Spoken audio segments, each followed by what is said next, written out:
Welcome in, everybody. It's Hello. Tuesday night. You know what that means? What does it mean? It means you're probably watching this on YouTube right now because no one's watching it live yet. Oh, that's true. That's what it means.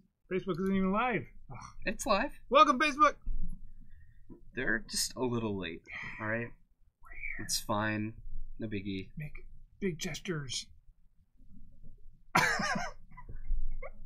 Live. We already have players sitting down, so let's jump over to some magic. Fine. Are we watching these guys, or are we watching? Or do we want to watch Stockton fail with my Sure, deck? let's see it. We got Stockton playing some aggro loam versus Stockton. we lost it. 4C loam, and they're against Ryan playing a deck With blue sleeves. which totally tells you what he's doing. Yep. We will discover it together, chat. Well, there's a scalding turn, which obviously means stuff. It means it's one of 900 different decks. Yes. Hey, look, we're live. Wow, that took a while for it Mox to tell time. my phone. 4-color loam is ooh. He's gonna. I repeated last week's pun. Is that bad? Yeah. You're not supposed to do that. That's against the rules. I He's didn't- gonna play I a Belfast I didn't have a lot of time. He's got Okay. 2 diamonds. Is he playing a Strix? I hope so. He should play a Strix. Yeah. We've decided Belfast Strix goes in every deck. Mhm. Even if it shouldn't. So this is literally like the most ideal thing you could possibly ask for when it comes to playing loam. You don't need cards in your hand. You just want to play a 3-drop on turn 1. Well, he's thinking of putting a Chalice out on one, right? Yeah, Chalice on 1 against a deck that's playing. Which you're supposed to do, even in the dark there, right? Yes. Did he not play anything? Is he passing? We'll see. So he decides. Okay, there we go. There it is. That's a Chalice of the Void. It's shiny and glary, and it's a Chalice. I thought we got rid of the glare. We thought we did. Is it not new? What's up, man? Hey! Exclamation point. Hey, you. exclamation point. Hey, you. Oh. Wait, there's 2 of us then. Which one is he talking to? Definitely you. Oh. Because if he was talking to me, he'd say, who day? Or hey me. Well, who day's a Bengals thing, and I have my Bengals hat on today. That makes no sense. It really doesn't, but it's a thing. No sense. I don't know. I don't get it either. Any of the things you're saying. Oh. Or. I stopped. Or hail. Okay, so look at that. Ooh, We actually had a snare. spell snare. That's interesting. Yeah, Bengals fan. Yeah, I know. We're not the strongest. It's called Tier 5. Yep. I mean, Tier 2. Tier. Leave them alone. They're 5-3 2.5. coming out of their bye this week. Yeah. That's not bad. Did you? 5-3 is fine. You don't get a win for the bye like in Magic. 5-3 is not 5-3 is not good enough to day 2. Maybe that's better than the 3-5 Cowboys that are definitely not day 2ing. Oh, they look awful. Hey, it's a brainstorm. So Stockton now has 2 Mox Diamonds and 2 lands and nothing, and everything in the deck costs what, 3 or less? So He's got a Punishing Fire. Okay. That's not a whole lot right now. In fact, it's pretty much nothing. Usually the double Mox Diamond hands really aren't good unless you have the payoff card. And when I say payoff card, I'm not talking about a Chalice. I'm talking about a Neither Reliquary or a Liliana. Okay. I would also keep a double Mox Diamond hand with like a Dark Confidant. You'd keep it with that Chalice though, right? In the dark? In the dark, probably. I mean, that's a lot of lands, but he's losing now because of it. Yeah. Like this Windswept Heath's like best utility is to go get a Dryad Arbor and start beating down for 1. It's not exactly pretty.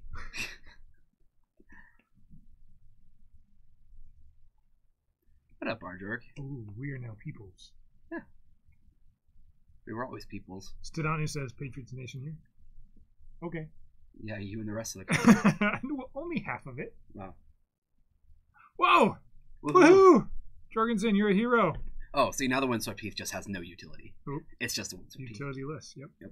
Thanks for resubbing. Yeah, That's appreciate awesome. that. And he made it in the cup. That's all.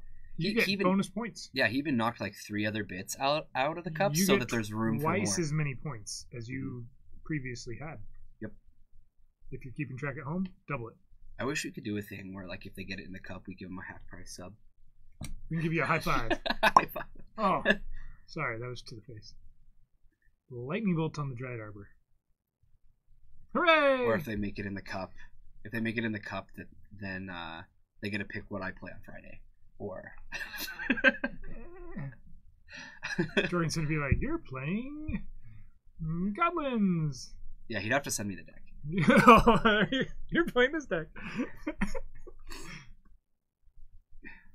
Life of the Loam is trying to be cast here by Stockton, who's just going to get back some lands. Yeah, and there's not a lot of utility here either. It's really not doing much. However, what it could end up doing, yeah, this does look like Blue Red Delver. What this could end up doing is finding him a Grove, and it getting countered here does not matter. I'm actually really surprised that the Force of Will came out on a Life from the Loam that doesn't do anything. I expect Stockton to try to look for a Grove. He's got the Punishing Fire. You know, his opponent doesn't have a creature yet, and the fact that it doesn't seem to be the Grixis Delver, so he doesn't have to worry about like a Gurmag Angler or something like that. So if this is really like a Blue Red Delver deck, chances are this is the Reveler, Bedlam Reveler type deck, right? Where there's 1 to 3 of them in the deck, and that's really the payoff. The top end. Yeah, I guess some of them run Cryptic Serpent as well. Yeah. I haven't seen this guy's list, so we know there's Delvers, there's probably Young Pyros, and we've seen none of those things. Yeah, we haven't seen a creature yet. We've seen no creatures. Maybe it's creatureless Delver. Maybe. With Baleful Strix. Yep, we're gonna dredge. Oh.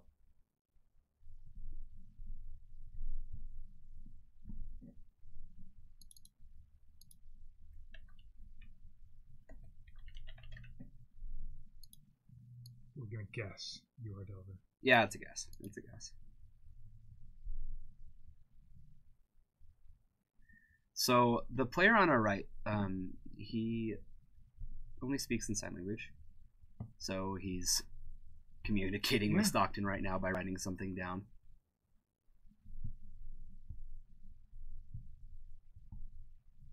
Try figuring out how to dredge cards to somebody that you can't explain it to using words.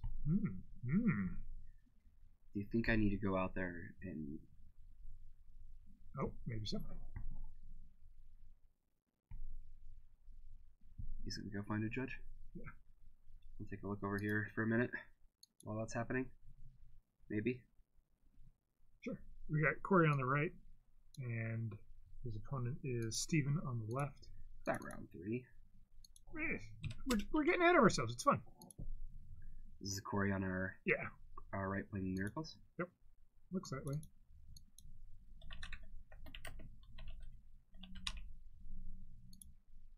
And Steven on the left playing what looks like to be some burn. We haven't had some burn in the store in a little while. No.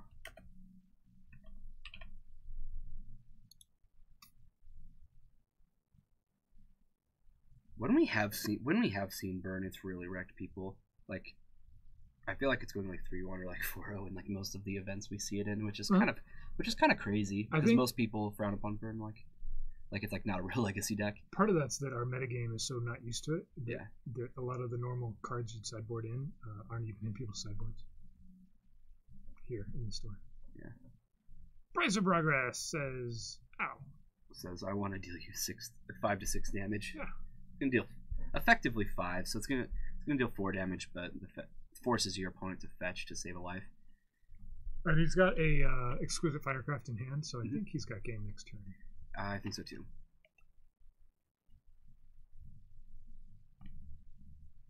Yep, down 4, and he's like, "Yeah, you can go." I laughed pretty hard if Corey had like a 1 of Vendilion Click. Oh, he did have a land. Okay. Yep. That should be good. Got you. Alright, so Burn's going to take game 1, and we're going to jump back over to our other match that we started at. Looks like he was able to find Grove, and now... So we already have dredged once and played the Loam, got some lands back, and now we're dredging the second. Oh man, okay. And he found a Punishing Fire in that dredge. Corey needs healing salve tech. Oh, honey. Yeah, maybe the healing or blue elemental blast. Probably not in the sideboard. Cluster storm this time. What did he stifle? Oh, the fetch land? Okay. And here's a Lum. Yeah! Giant growth. Ancestral recall. Healing salve. All equally powerful. Dark ritual. Yeah. Lightning bolt. Yes. 1 mana, 3 somethings. They were created equally, so it makes sense that they are so equal.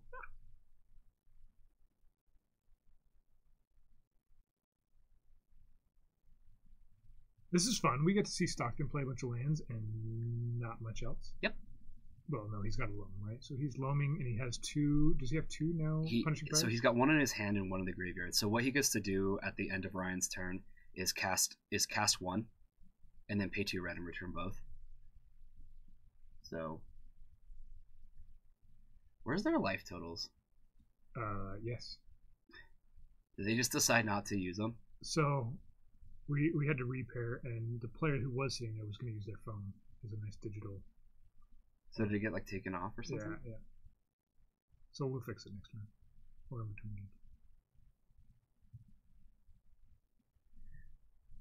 So, my experience with playing against Delver decks when you have Punishing Fire up and running is that you win games. you win, huh? Yes. Oh, when you get to deal 2 damage to anything, and you get to do that as long as you want? Right. Ah, weird. It's pretty probable that Delver will have like Surgicals for next game, but even then it's kind of funny because Surgical just doesn't beat this deck.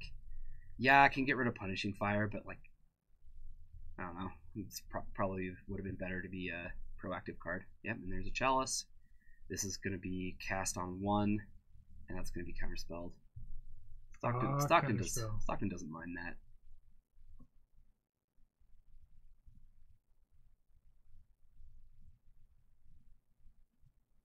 Steam Vets? No, I'm pretty sure this is just Blue-Red Delver at this point. Yeah, chances are it's just somebody who doesn't have all their volcanics yet. Yep, actual factual counterspell in the Delver deck. Well, we don't know that it's Delver yet. It's an there's a Pyromancer in the graveyard. It's an 825 counterspell. Is that an actual factual counterspell? Or is that like almost sort of a counterspell? It says counterspell on it. Yeah. It does literally the same thing. I can make a proxy and says counterspell on it. Does the same thing. Doesn't make it a factual counterspell. Can you say actual without following it up by factual? Nope. That's what I thought. See that? Actually not. Right. What the? Alright. More loaming. Oh, and there's the third Punishing Fire. Who plays with different art Punishing Fires? What monster? Goodness. If there was a third art Punishing Fire, I would be so happy. Watch, there will be in Ultimate Masters. How do they not reprint every single card in Ultimate Masters? How is it not like a 2,000 card set? It needs to be like every staple. Like the whole set needs to be staples with the price that they put on it. So gross. Yeah, this is my deck, Jorgensen. What's sad is they don't need to, and they probably won't, but they should. Yeah, they should. That'd be great. Stockton usually plays. Is this the Blue-Black Shadow? This is Risk Factor. Oh. So this is a standard card that just got printed in the new set. So this one says, I'm gonna pull it up. Deals some number of damage, draws some cards, get to choose things, and it has buyback 2.0. I'd say it does those things. I just said exactly what the card says. Yeah, you're right. Sorry, I don't know what I'm even saying. Can you say risk without following up with factor? No. Actually, buyback 2.0. Yeah. Yeah, it's not buyback 2.0. It's heard it here first, guys. we know that when Wizards does something a second time, it's not better. They fix it. It's flashback 0.5. Oh, okay. The step backwards. So here's Stockton like rebuying all of his Punishing Fires a bajillion times, and Ryan gets to do this risk factor thing once. That seems twice. Seems fair. Like it's gonna deal Stockton 8 damage. And he's at some number of life right now. Yeah, after this game is over, I will go find them their life totals. Flashback the prequel. The prequel, yeah. It's called Jumpstart, which makes no sense. So much sense. What? Like, because to get things going, you have to first cast the card, and then you can jumpstart it afterward. It's kind of like when you drive a car somewhere, and you're driving just fine, and then afterwards, when it didn't start, you jumpstart it and then park, right? Oh. Just like that. Okay. We're going to cast 3 Punishing Fires. Okay. And then we're going to return one of them. All right. I'll go fix it then. Awesome. Thank you. So Stockton's going to win game 1 with a slew of Punishing Fires. And we're going to jump over here.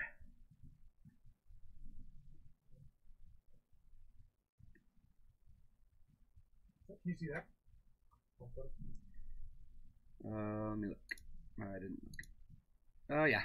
Well enough. Alright. So over on the other side, we've got Corey playing some Miracles, and he's down a game to burn. He's already got a counterbalance in play. This is probably one of the best cards that you can have versus burn. Burn's typically just going to run a bunch of 1s and 2s, and that's what Corey's got. So I got nothing. No puns. no puns. Nothing at all. Nothing. Mm-mm. Wow. Feels unbalanced. It provides a good counter to burn. No, nothing. Why are we, Jay Winner? Why are we talking about Transmute Artifact and Tinker? Oh, we're talking about the whole 2.0 thing. Okay. Like, I look over and I'm like, wait, what? Well, we don't talk about Urza Saga because that's back when things were interesting. All right, so we've got a Lava Spike here. Trigger goes on the stack for this counterbalance, and Corey's gonna. What do you think the chances are that this gets countered by counterbalance? I'd say 95%. 95. Whoa, I was gonna say 96, but if you 95, it's pretty low. That actually is probably pretty low. All right, so here's the card that I can't even remember Divert, what it is. or Disrupt, or Deny, I or think it's Disrupt. Delude. What is it, Jorgensen? It was like 2 Tuesdays ago that we talked about this card. Divert. And it was never that card, but this time it somehow is this card. He knows what I'm talking about. Yeah. We're just talking. Disrupt. Yeah, that's what I said. Yeah. I said one of those things. I actually don't know if I said it. It was 100% that card? Is that what you think? Here's a Mentor. It's going to win. What do you think the chances are this Mentor wins this match single-handedly? This match? Yeah. Well, he's down a game. Well, this game and then next game for the match. That is what you know? Well, now I have to trust him because Jorgensen knows stuff. Leading on Eidolon. If there's anything else to play, you should play that first, but okay. Okay. So this is definitely getting countered, and I do think it's correct for Corey to make sure that this is the thing that doesn't resolve. It looks like he's got a disenchant in his hand he can put back on top, which is cutely disenchants in Eidolon, right? Yeah. Hey, right, so altars! Look at that. There's a link. A link for your altars. Yeah. You showed me some stuff today. Yeah. Some mock-ups. Right. I'm excited. I'm just gonna do some fun stuff that I haven't done yet. He sends some ideas to Brian and I to get our opinion, and Brian's like, "Oh, they're like all good here, like they're all great and whatnot." And then I reply and I'm like, "This one is definitely the one that you should do." And then he sends me more stuff, and I'm like, "That one is definitely the one." That's what I was looking for. Not any of them are fine. Yeah, like I didn't even hesitate either. That's good. Like he messages me and I like which one? I hear my phone, I just pull it up and I'm just like, "Yep, that one." Boom. Yes. Yep, they're very complicated altars. I paint them, and If you want to sacrifice things, that's up to you.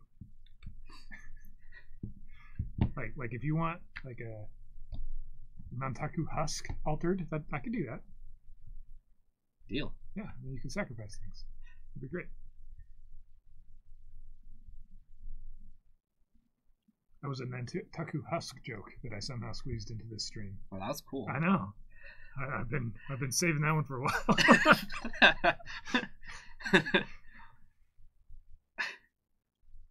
Now I told you that the mentor was going to win single-handedly, and then it's dead. Yeah. Here's a Goblin Guide. We're gonna take a look at the top. Aww. It's a disenchant. This is gonna resolve, and he also knows that there is not a land on top, so Goblin Guide will trigger. He's not even gonna bother. And then we've got a Swords of Plowshares. Back up to 20 goes Steven. Life gain. It's an integral part of the burn deck strategy. You know, can I just comment on Steven's basic lands right now? Basically, no. Thank you. Like, I love mismatching cards, but only if it's done with style. This is terrifying. They're like alternating. Ooh, Black Splash Unearthed going on. There's a guy who had like 5 of the unstable full arts, and then he just like that's all he had, so he just like went over to our land station and just like filled in the rest. Maybe so. Didn't bring enough mountains for his burn deck. It happens. I've heard. Didn't know he was gonna play Legacy, so purchased burn on the spot.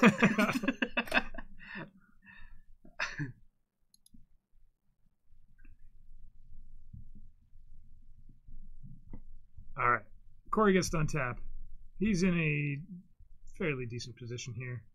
He gets to counter spells, paying full cost for Force of Will if he wants. He's got a disenchant for the Eidolon, which can be problematic for Miracles. It's not as big a deal against as other decks. Right? Miracles has lots of answers for it. Definitely. And can kind of work around it. Yeah, counterbalance is the I feel like it's the key to this matchup.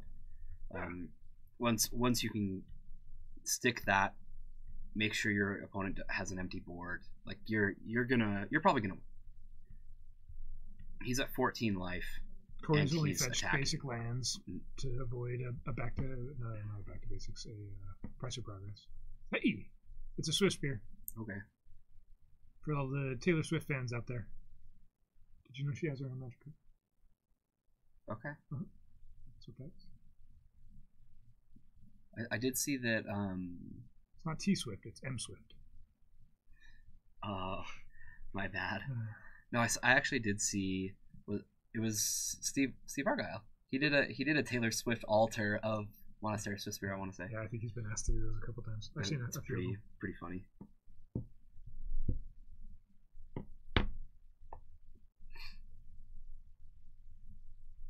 This is the fun part of Miracles vs. Burn, where we know the outcome and just haven't gotten there yet. Yeah, speaking of that, let's take a look at our other match, shall we? Oh, look, speaking of... Remember that one time I was like, yeah, we'll probably see Surgicals for Punishing Fire? You said that? Da-da-da.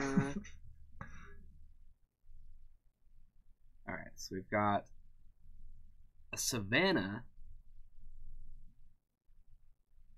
2 Lilies, and a Life from the Womb. So we see that Stockton Punishing Fired a Lavamancer? Is that what that is? Delver. Delver's in the graveyard. Lavamancer's on the board. Okay. Yeah, so he's just double checking the deck real quick, making sure there are no more There's P-Fires. No there are random art. There are definitely 3 P-Fires. Okay. How are we doing in chat today? Jorgensen's here, saying things occasionally.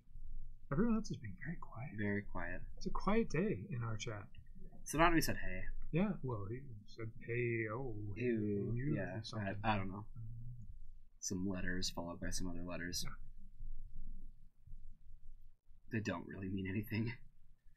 So Stockton is going to be able to loan back his his scrubland in the graveyard to find double black, and the problem is it's gonna take at least another turn to get this Liliana onto the board, unless that was weird.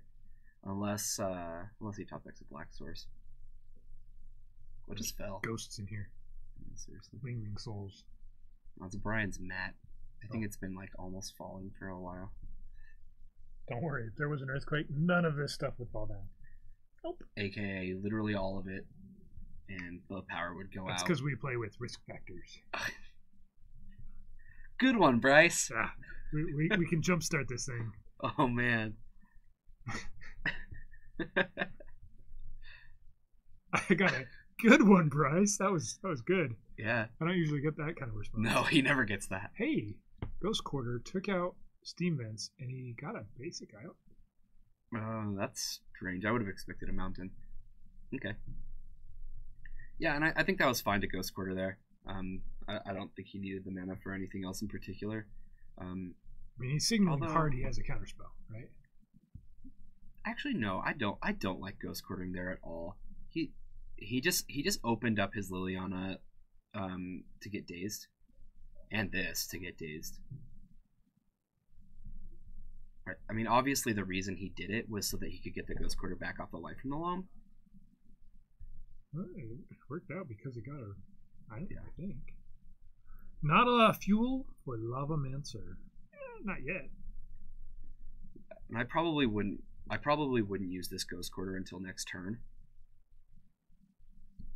But if I had to guess, Ryan's got a lot of basics in his deck. So yeah, you want to leave up a mana for days. So right? Ghost Quarter's not. I don't think Ghost Quarter is a great plan. But I guess it's when it's what you have, you just. These double decks actually run a pretty low number of lands. Yeah, but I mean they play like 4 Valks, 3 or 4 Valks usually, and the rest are basics. So, or I guess a lot of them are fetches, huh? Yeah, that's what I mean. It might actually be like 4 basics then. It might work. It might pay off eventually. Right, he's got a ton of red cards and he didn't get a mountain. It is very strange. And if the plan was to hold counterspell, maybe he doesn't have any. Do you think it's possible? He doesn't even have 1 basic mountain?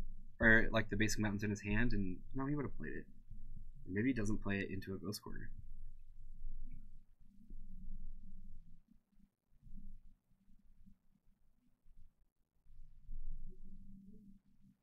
Right. Loam? Do you loam there or do you play out a Liliana? I play Lily. Get it out. Then you just kill the Lava Mancer and start taking up, or do you? This works too. I'm not a big fan of this, but okay. Spell Snare. Spell Snare is an interesting card because it doesn't see a lot of main deck play. Yeah. And if I'm Stockton, I'm valuing every single point of life, and I would definitely try to get Lily out, down tick, get rid of the Lava Mancer before a red source hits the board, and then I'm upticking to try to keep Ryan's hand as small as possible. That would be my game plan right now. So not seeing Liliana there was kind of strange, but where Ryan does only have 2 lands, Thalia looks pretty dark. Yeah. I'd be tempted. Mm-hmm. He did see Spell Snare in game 1 though, so he knew that was a possibility. Yeah.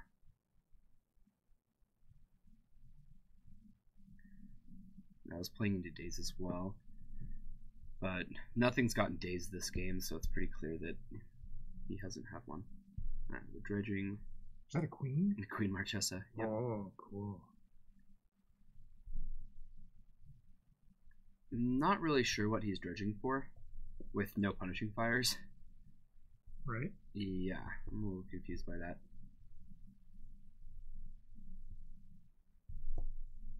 Because he's already got his Ghost Quarter too. And I highly doubt he really just wants all these lands.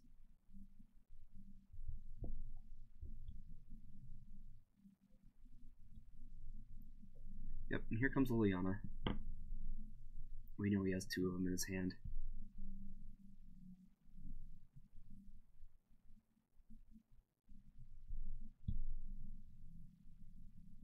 I would assume Lava Mancer is going to hit the bin here.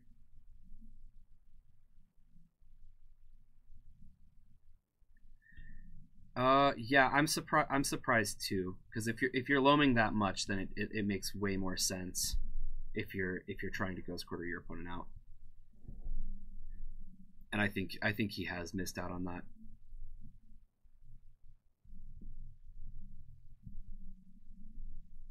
He has a 15 life though, and actually that stifle looks pretty darn good. Mm-hmm. It's gonna keep this Delver alive through the second Liliana. It's a flipped Delver. That's the flip Delver. Yep. Quite literally flipped over. It's a 3/2. Yeah. You can totally tell that it's a 3/2. Okay. He's targeting the face. Yep, he's gonna attack Stockton.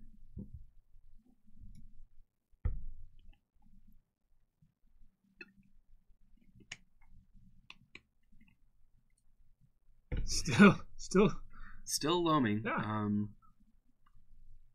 Don't get me wrong. Once you get like a cycle lands, which I think he has a Baron Moor, doesn't he, in his hand? Yeah. Then you can kind of go crazy that way, but yeah, I don't know what he's looking for.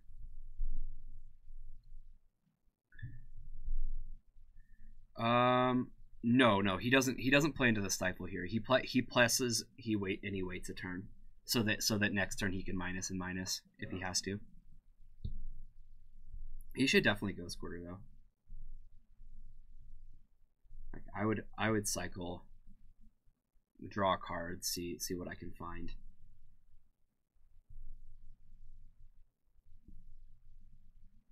I'm just excited to see what happens next.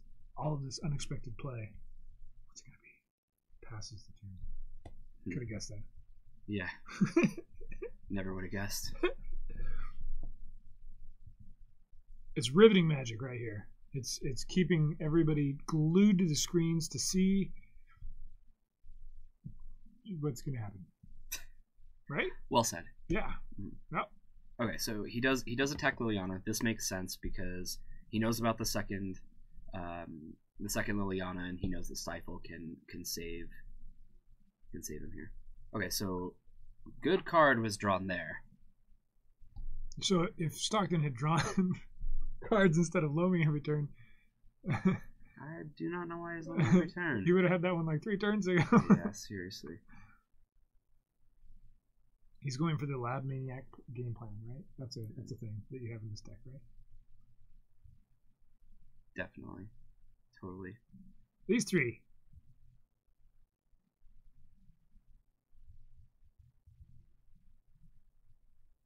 Lily on the Veil is getting stifled. Yes, you're right, Jorgensen. That's what he should have done. But that is not what he did.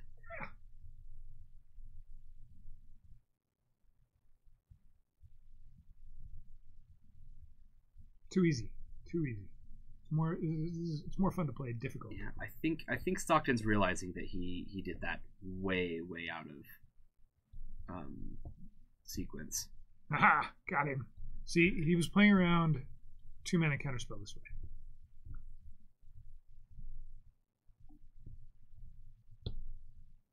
Hello, Nate. Welcome in. Yep, so he finds 2 lands. One of them being a Baron Moor. Yeah, it does feel real bad. Because this should be a dead Delver, and then there's like no pressure coming from Ryan.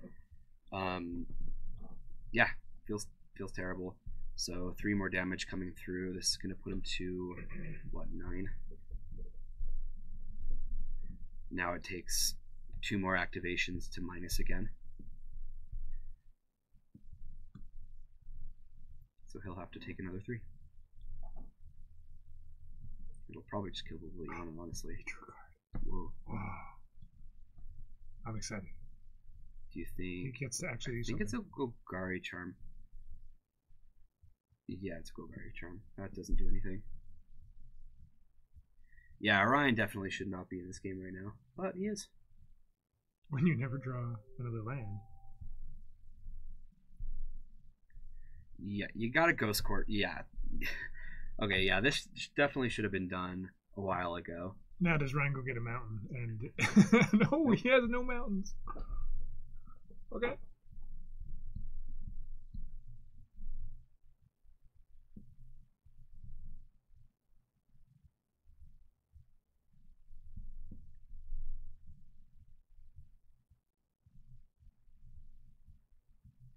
we're gonna cycle Baron more. What do we find? So does your 4-color loam deck just play a bunch of lands and that's it? Does it have actual creatures that do things? Usually, so it does bring up a good point, actually. I know you're being sarcastic, but this deck is, even though it's called 4-color loam, it only plays with 2 life from loams. It's not like it's the card in the deck. Right. It does utilize loam better than probably any other card in the deck, maybe besides Knight of the Reliquary. And you gotta know when to stop dredging. You just need to know when that needs to stop. Oh, we found an Abrupt Decay. Oh, okay. That's all he needed. Do you play a Dark Depths? Just one in stage? What? Do you play a Dark Depths? No. There's no stage package, depths package. No, some loam decks will run that package. Yeah. I have before. I was just trying to think if that's what he was digging for. There have been moments where I've really, really wished it was in, like, it was a part of things, but there's a Tormund's Crypt. Being a Tormund jerk. Not really, it doesn't matter. Yeah, he gets the Baron more here, so that's like the most important thing. On the bright side, it's going to stop Stockton from freaking dredging. Maybe you don't play the Crypt because it's working in your favor. And if I'm on the bright side, it's not going to make incorrect decisions anymore. All right, there's the Dryad Arbor. All right, the win con's on board, guys. There's the one creature that we've seen this entire match. The other bad part about this for Stockton is that the Ghost Quarter is gone. The Ghost Quarter looks really, really good right now. And we know that Ryan's got like a Jace in his hand. And just keep, if you can finally get them out of basics and you've got a Chalice. Yep, 16 turn clock, boys. You know how many times I tease about that when I fetch for Dryad Arbor and just start attacking? I don't do it often, but it's usually when my opponent's at like 4 or like 3 life or something like that. Well, I'll just like go fetch it up, and I'm just like, all right, put you on a clock. He's discarded multiple lightning bolts to Liliana discard too. Like, yeah. If you had a mountain, this game would be over. Yeah. Green Sun. Yep, this is going to get a Knight of the Reliquary. What? There are actual knights in this deck? No, I know. Me neither. Look at that. And now it's like a 3/3 instead of like a 9/9. He's making sure. Usually the creatures that you can get off of this is Dryad Arbor, Knight of the Reliquary, Gaddock Teague, or Scavenging Ooze. And then the cards in the sideboard is Knight of Autumn that you can get. The replacement for whatever that other elf is. Reclamation Sage. Yeah. What up, Tryhard? Welcome in. It's Tuesday. It's night. There's Magic being played. Here we are. Yep, this game does finally look to be over. The Abrupt Decay sealed the deal. I played a little Arena today. Did you? And occasionally, the Arena Shuffler is as frustrating as the MTGO Shuffler. Wow. I, on multiple times, had my opening hand of like, and I'm playing with like bad standard decks, right? Just not stock lists, just kind of pre-constructed with a few cards added, but I'm sitting with like 3 or 4 lands and 3 or 4 spells or whatever, right? A decent looking hand. And then from that point on, I only draw lands, but all of the same one too. It's oh, look at this. He's got another Knight. Computer shuffle like that. He pluses Liliana up again. Another lightning bolt hits the bin. He should play Life of the Loam here, I'm pretty sure. Honestly, I wouldn't hate just casting. Or did it get exiled? Well, yeah. Okay. I think you're right. I think if Ryan hadn't played Tormund's Crypt, this game would still be going on. There would not be a Knight. Stockton would be looming for something. Yeah, Stockton and I will have a conversation after this. I mean, all of your punishing fires have been exiled. Stop loaming. maybe. If he had stuck to the ghost quarter you every turn plan, then I would have given that a pass. Because at least he's like got a plan, Right. you know. But he wasn't. He was just like dredging for no reason, and just continuously getting lands, and we're just going, this is getting us somewhere. Except It's fun to watch. for the whole thing where no, it wasn't getting him somewhere. Oh, what is this? What does this do? Uh-oh. The game is changing. It's too late. The Chalice has already beaten him. We're gonna see a earthquake. No, that's not a risk factor. Ha! Gonna get him. Oh, you know what? There is totally a card that would kill him. Some progress right here. Yep. For the win. Oh, No, that's not price. It's not. If that was price, I would laugh so hard. That would have been great. It died abruptly. Stockton gets there. Dredging all your win cons away.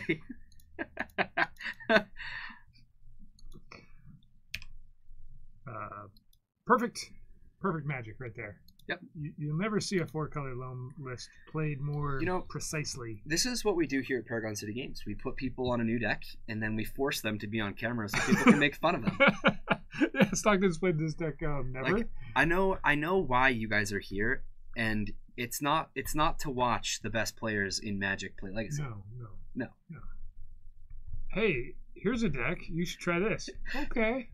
You're watching mediocre to slightly better than mediocre players. That's how I feel. Yeah. I just sat down against Brian playing some Vintage, and I'm sitting there with the paradoxical outcome hand going, do I win? I think I do. Do I do this?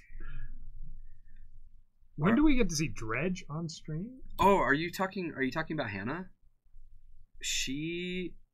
You'll see Dredge on stream when she has a Tuesday night off. Or a Friday night off. But she never has a Friday night off, so you'll probably see her whenever she has a Tuesday night off. Which I don't know when that'll be, but it's gonna happen eventually.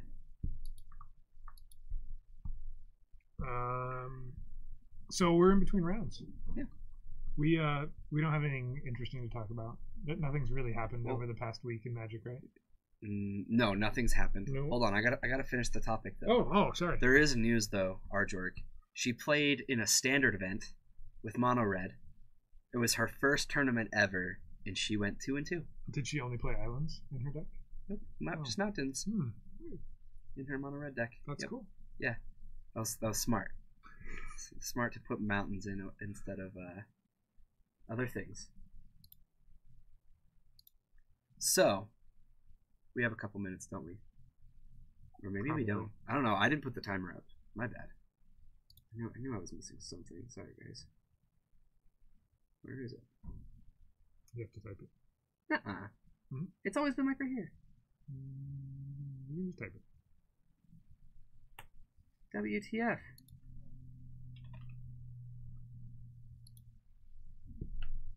Eternal Weekend was full of combo. We don't want to talk about eternal things. Yeah, that's exactly my thought, Jorgensen, is like let her play standard. Let her feel enraged by how bad the format is. You know. Alright, we got pairings. Pairings for round 2. Viv says, "Here I come," and then we see we've got Vivi versus Connor. So the Lady Blue here is going to be playing some Legacy. We do not often see Vivi playing Legacy. I'll tell you what though, she is one heck of a Modern player. I've played against her multiple times. She's very, very talented. Recently put together a Legacy deck. Really? Yeah. Oh, that's right. She's playing Post, isn't she? Mm-hmm.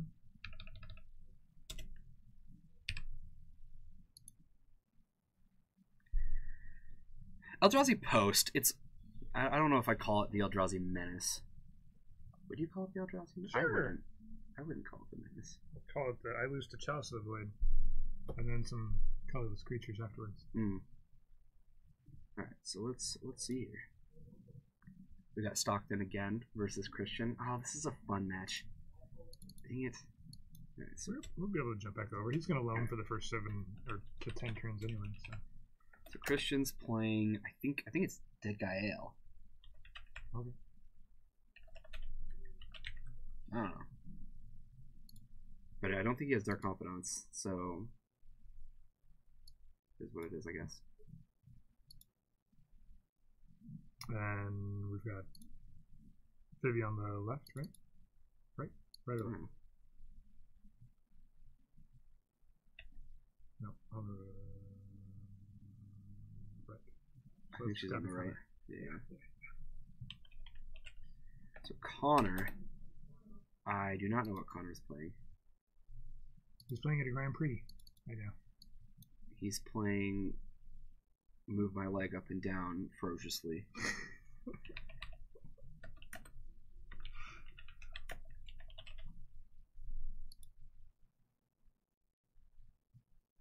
So who's ready? Who in chat? All 20 of you that are live right now. Who's ready for another Masters edition What? set? Are we excited about this? Does anybody care? We're getting another master set? I guess. You don't know this? You might know something. Oh, okay. Sometimes. Can't I play dumb during this? Sure. Yeah. Wait, we're getting another master set? Maybe. Huh. I mean, they announce it, so typically it's like 6 months away, right? So we'll see when eventually we'll have like a long spoiler season. Did they announce the master set that comes right after the master set? The one that like nobody cares about and it's just completely terrible? No. Is this going to be 2 more master sets in a row that are just awful? Probably not. Huh. Some of them might be a little bit better. I think it'd be great if the cards that they spoil are just so enticing. Everybody gets really excited, and then they just quash everybody's hopes and dreams and make the set worthless afterwards. Flory, I've seen we've actually looked a little bit. I've seen boxes as low as I think it was like $250 to pre-order. Yeah. Stockton and I were working today, and he found a store that was pre-ordering for $250. Seems like a steal. I think we're doing 300. We've got boxes on eBay. Mm-hmm. We know how many we're getting. We're getting a lot. Which is maybe why 250 is a thing. Yeah. Because if it's a super limited print run and nobody can get it, then 335 would be the price. But if everybody can get as much as they want for a while, which is really the way to bring prices down. Yeah. It's a double-edged thing, right? You know what's crazy though? At first, when I heard that there was going to be a set that had $14 packs, I thought to myself, "Wow, this is the dumbest idea I've ever heard." Mm-hmm. But hearing everybody's response about it, everybody plans on buying a box. Everybody I've talked to, they're like, "Yep, I'm gonna get a box. Yep, I'm gonna get a box," and I'm just going, "Really?" Well, they're not $14 packs, right? If you take if you buy a box, some number of dollars and give it towards the masterpiece, whether that's about $50 or so, then the price is back down to 10. I'm not doing the math there, but yeah. See, that's how I feel, Flory. So far, I've looked at the spoilers. Okay, there's literally one card I want. Well, okay, that's actually not true. There's a couple things. Now, new art Punishing Fire. No, I do not have a foil demonic tutor for my cube. Ooh. So I'm really excited to pick up either the box topper or, just something like that for my cube. That's something that I've never been able to get. Those judge promos are like, what, $500, something like that, and I have never gotten one. So I'm pretty excited about that. I was on burn. We have 2 burn players tonight. It's hot in here. Yeah, no kidding. But you know what? I think the Reanimate looks amazing. Like, I'm a huge fan of it. Yeah, and I'm excited about the demonic tutor artwork. A lot of the art so far. I like the Through the Breach art quite a bit. Yeah, that might be the best one. And the way that I really like the artwork too. The masterpiece version of it, the way it like breaches through the edges of the sides of the card really works well. Mm-hmm. Some of the other ones are it's like, okay, this is a neat effect, but nothing special. Yeah, I'm excited to see some of it. The other thing that's getting a reprint that I don't have that I would like, I need Nobles. That's like one of the few things that I like. I think that's the only card I don't have for Maverick. And depending on what else is in the set, very much so, what else is in the set and the print run, the price will drop significantly on Noble Hierarchs. Yeah, so, and I just need to find 2, because I already own 1. So that's like nice to see those. I'll probably get to buy them at a much cheaper price than what I can right now. Yeah, so like I don't necessarily need a box, but I could probably spend like $100 and get everything I need. Which I'd rather do that than buy a box. However, the box topper is, man, those are beautiful. Like, it's tempting. It's frustrating. It is tempting. I like the idea that what they've done is they've said, hey, here are the chase cards. Let's make them masterpieces. But it's got to be super frustrating for those people that, I mean, everybody knows this, right? The Stirring Wildwoods, the Lava Claw Reaches. Those are the two like worst ones. There's one other card that's low, right? The black, green, gold card. Black, green, gold. Lord of Extinction. That card's like really, really usable in EDH, yeah. and they have to play to those people too. Right, but so I mean they purposely put every mythic. Yeah. And I'm fine with having some junk mythics in a set, but I'd be happy to get an Eternal Witness that's a masterpiece, right? Yeah. But I don't want a Lord of Extinction. I don't want a Stirring Wildwood. Yeah. As my $50 premium thing. It would have been cool if they just, hey, here's a Lightning Bolt masterpiece. Yeah. I'll take a playable common instead. Mm. And that's because there's that feels bad, right? Yeah. Hey, I just bought a $300 box of cards. What did my prize thing get? Oh, it's worth $20. Keep in mind though, there's a foil in every pack in this set. Yeah. And this set looks insane. But you're already paying for that. Yeah. You're paying a premium for the other. But I actually think it's like it is just looking at what's already been spoiled, and we haven't seen the commons and uncommons yet, and based on based on what or the price of the packs, I think we're going to see a lot of good commons and uncommons. Yeah, hope so. And yeah, I hope so. And I actually think this could be like a fine thing to get a box and open it and get that value. The box topper could easily be a multiple $100 card. Yeah. Yep. It's interesting. It's weird. I would have expected them to go the other way. Yeah. Everybody's clamoring for less expensive master sets, and that's what I thought they too. Go the opposite way, in a way that this is why I liked Battle Bond. Like, I know a lot of people didn't like the conspiracy sets and the Battle Bond sets. I loved them. I thought they were a blast. They reprinted a couple of things that I felt like really needed to be reprinted, and I thought they were great. So I wasn't watching that match too closely, but Vivi had the choice with her 4-drop. What is the card?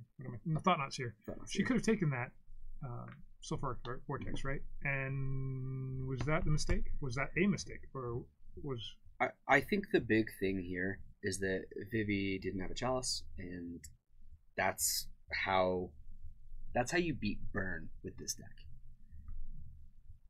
I mean, that was pretty close, and Ancient Tomb was going to make it too low, right? Yeah.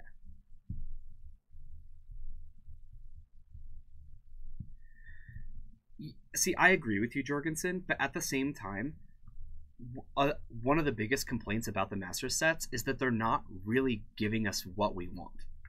And what we want is staples, right? Like that. Mm-hmm. Those are the things that we want. And for some reason, we want it to be less expensive, but we want all the expensive staples to be in it. And that doesn't really track, right? That doesn't work. And so they said, okay, well, what one are we going to do? Are we going to give them another cheap master set that they're going to be mad at because there's nothing in it and it's not worth opening? Or are we going to give them a real master set and give them everything that they want in it and people will be happy? I don't think Mark Rosewater's making these decisions. No, Mark Rosewater's not making this decision. Mm-hmm. This has nothing to do with him.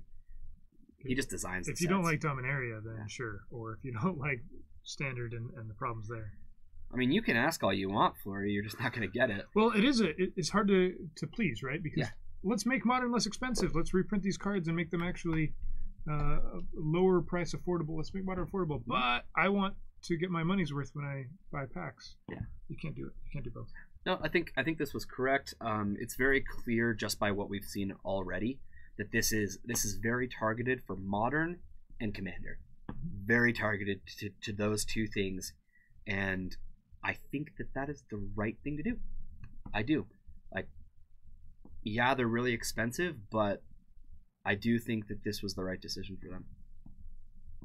Maybe not the perfect decision, but No, I agree. I agree, Arjor. For instance, if like, am I gonna get a box? Maybe. I'm leaning no because I don't need one. But I think a lot of people will.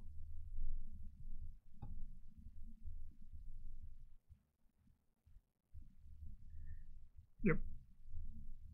And I as think long as it's even if it's not a super amazing draft format, as long as it's fun, yeah, then that just makes it better, right?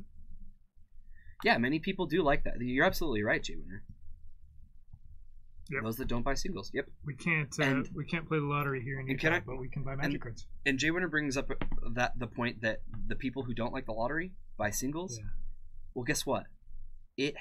These sets help the people who just buy singles.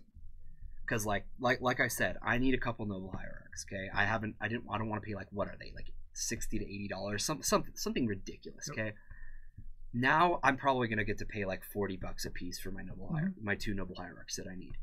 That's, given what they were, I'll take it. You know, I'm gonna buy. I will buy my noble hierarchs when this set comes out. And I'm not a person who opens packs. I never open packs unless I draft. So I'm happy about it. You know, this set makes me happy, even though I'm never gonna open a pack outside of draft. I'm happy about the whole set just because they're printing one foil I need for my cube.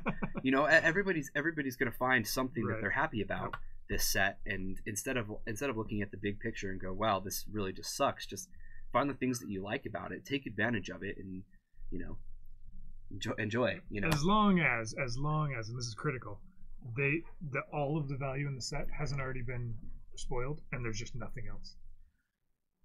If everything else is just feels bad rares and not valuable uncommons. They had to actually say, we are sorry about the past 2 master sets in a row. If they mess up on the commons and uncommons of this set, and the value at rare, right? It's gonna ruin. You can't put it all at mythic. That doesn't. It's work gonna either. ruin everything. No, their rares have been amazing so far. No, yeah, in this set, right? Amazing, right? Yeah. But they're raising the price of the pack too, so that has to raise the value of. Yeah, it absolutely does. EV. Right? Yeah. We've got something confusing happening. I'm confused. Okay. Did he attack and then I tried the lava spike, but it's sorcerer speed, so Baby's like, no. Yeah, Baby's like, no, I need all the help I can get. No. We need to go to a game 3. I'm gonna have you stick to your bad sequencing. Okay, so we've got a Grim Monolith. Here's a Vesuva copying Eldrazi Temple in a swing for 3. So we can see a very large Eldrazi next turn. Yeah, I'd count on it. 3, 4, 5, 6, 7, 8, 9. So if she has another land, she can play Ugin.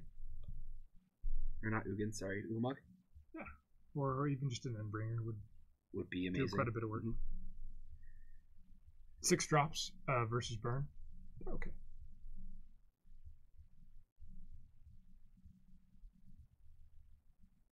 What do we get to see? Maybe just a Walking Bliss. Oh, there's the Endbringer.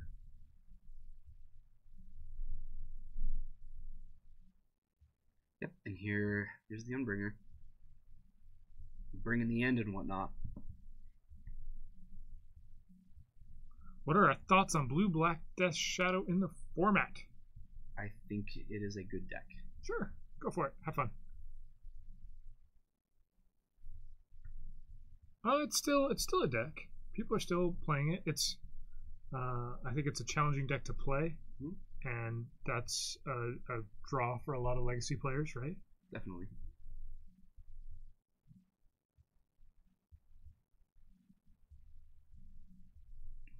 I think they should use precondition and another non-draft product to replay staples. So this is actually pretty annoying. Sulfuric Vortex doesn't let Vivi gain life, and she does have a Glimmer Post in her hand that she would love to gain a little bit of life off of, but not going to happen. She's counting things up, and she's going to try to kill Connor before she dies. Not having the Chalice here has really hurt her. 2 games straight without it. Yep, attack with both. We're gonna see a block. Ben said things should be in precons, and I agree to that to some extent. I don't. But I think Magic, I really enjoy drafting Magic. I've enjoyed drafting master sets as kind of the nostalgic plus refiguring things out thing, and I'm all for it because I think you can have a fun draft set without it needing to be bad cards that aren't valuable. Look at cubes. Cubes are fun to draft, and almost every card is a decent card, and I think it's just that they've purposely put low value in there.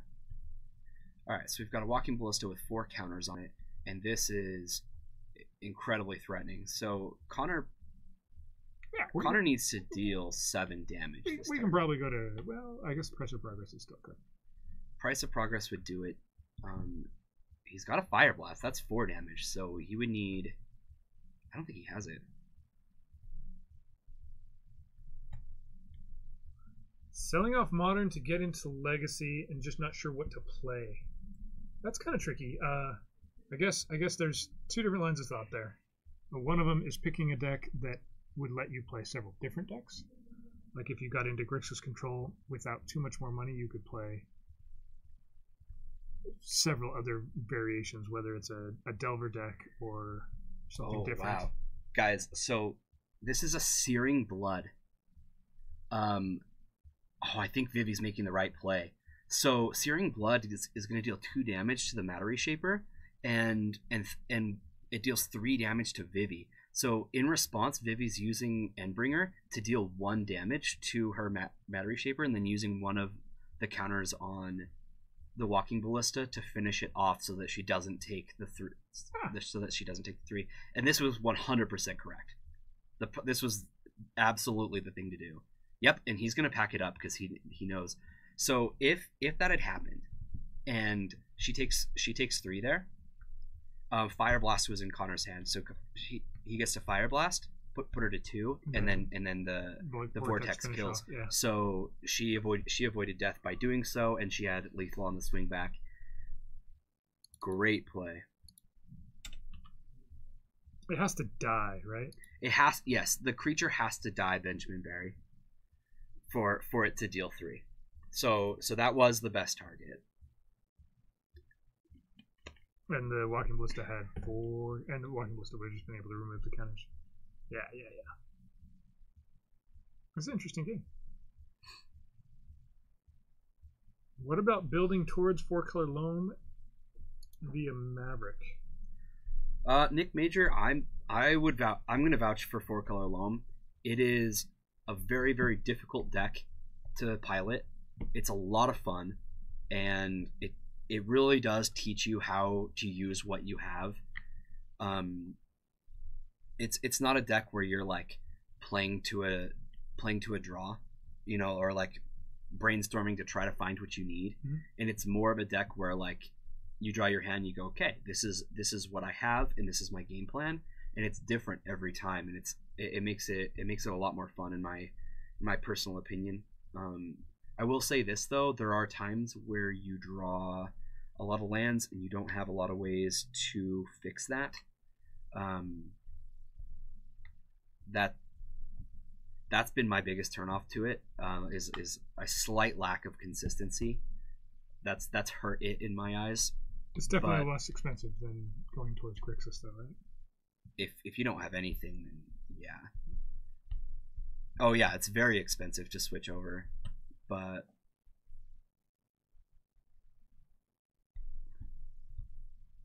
if you have Maverick right now and you want to go to Agrolome, you need your diamonds, which is probably going to be the biggest part. But you're going to have the whole mana base, which is great. I know somebody that's selling some diamonds. You are, aren't you? Somebody I know. Oh, okay. Ancient Tomb leading off. That's what a burn player likes to see. But yeah, Nick, I honestly recommend it. It's been a lot of fun for me. It's actually kind of nice to every once in a while look at your line and be like, man, I could have done this and this, and I didn't. And I felt like this was right because of this, but when you need to have tight play in order to win. You really do. There's a little bit of need damage. to play really well. Here's 8 damage this turn. Yep, that's a lot. Everybody should own a tabernacle. I'm not sure there's enough tabernacles to go around, or Jordan. I mean, I play 4-color loam and I do not own a tabernacle. It does hurt at moments, I'm not gonna lie, but I don't think that I'm getting a tabernacle anytime soon. Or ever, for that matter. Pretty much whenever I play 4-color loam in like a big tournament, I try to find some nice soul to lend it to me. Can I borrow $3,000, please? The last one I borrowed was an Italian one, so it was almost half the price because the letters were slightly different. Yeah, I can't read that. Yeah. She took 8 last turn plus Ancient Tomb plus.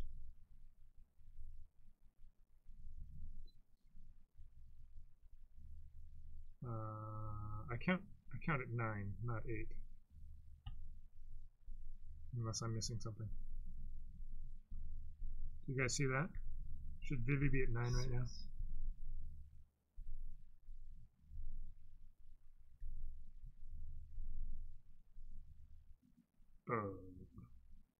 Fire Blast plus Flame Jab should get the job done.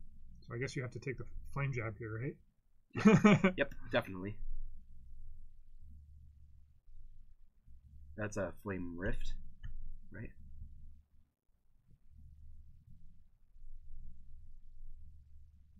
Oh, it's 3 from Sisper. Yeah, so she's at the correct life total. Yep. Yeah, Flame Jab is much less. Flame Jab, Flame Rift. It's a red burn spell. Hey, he might not have said jab. It might have been Jav, which is Flame Javelin. Nope. People called it Flame Jav. I'm serious. I didn't. When I was playing. 3 when you were playing in Nemesis? Is that where that's from? No. Flame Javelin's. Oh. Wait, isn't that a Shadowmoor card? Oh, I thought we were talking about the Flame Rift. Sorry. No. 3 red to deal 4 to any target. It's not that bad. It's not good enough for this deck. This Eidolon's kind of interesting, actually, right? Most of the cards Vivi wants to play don't care. Get hit. Yeah. In fact, this is probably one of the cards I would have elected to board out. It's not very powerful, and it hurts him quite a bit. Right. And Vivi's deck is like very, very aggressive. Yeah, she's trying to figure it out. She's trying to figure it out. She would have to lose 2 to do this if he responded with it. More than 2, right? Because of the Eidolon too, right? Ancient Tomb and Eidolon. See, she would die. She would die. Oh, we got a physics major here. Perfect. Price of progress. Dealing 4. Okay. Connor's like, I got price of progress. I win. Oh wait, nope, I don't. There we go. There we go. I have this card too. Got you. Okay, so Connor's gonna win that one. No chalices to be found. Nope. Chaliceless. Whoa.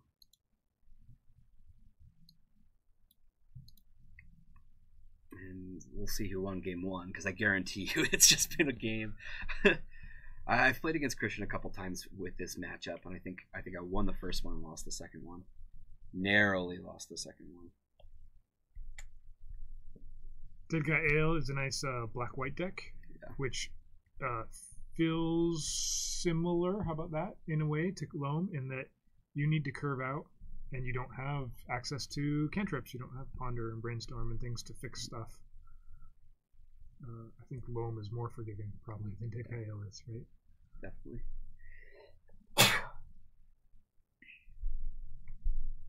It's not so much that you need really tight play. You just need the deck to do what it's supposed to do. Otherwise, you lose. Yep. I will say this: after playing this matchup a couple times, he is not playing Dead Guy Ale. No. We were going to see something. That's the only deck he owns. That's the only deck he owns. So he is definitely borrowing a deck from somebody. I actually think this is show and tell. That makes sense. I think this is show and tell. If this is show and tell, Stockton's just dead. Which is exactly what we were just talking about. Yeah. Show and tell is like Dead Guy Ale in that they're completely, absolutely not like at all. In any way. How was I supposed to know he's borrowing a deck? They both use sleeves. How about that? That's the similarity, and they need somebody to pilot the deck. All right, so we got turn 1. We're gonna go find a Dryad Arbor. Let's get that mana. They don't call it a dry subtract arbor. No, they sure don't. Sometimes Bryce does, but that's just Bryce. Yeah, I think it's Austin's deck. That's why I said Secret Show. You know, I got a glimpse at his hand, so that is definitely what he's playing.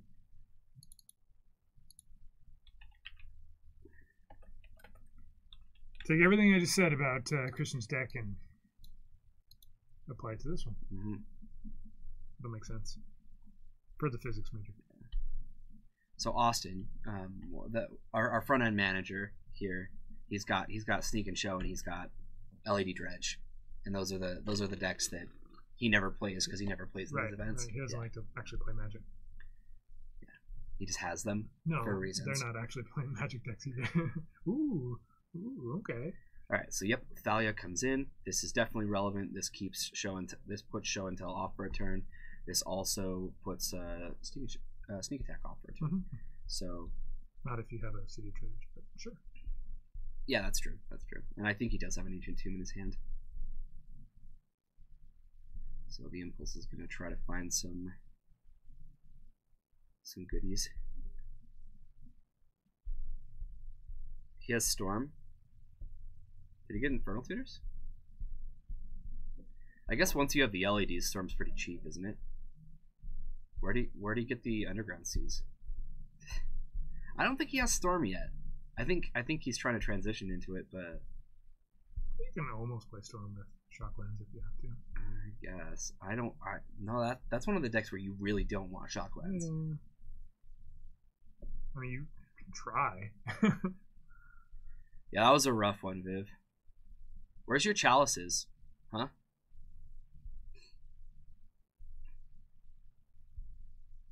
Did you forget to put them in the deck for today?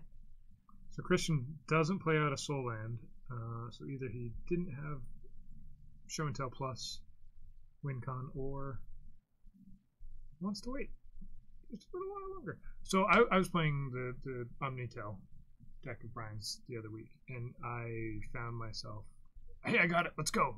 And sometimes it was, I think, more correct to wait, be a little bit more patient, just a little bit. And that's the thing to figure out when you're playing these type of decks. What did Underground Seas drop to? What is dropping so much?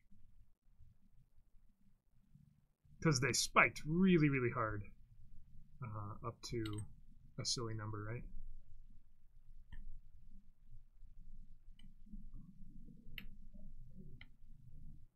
And then there could be a variety of reasons why they're back down a little bit.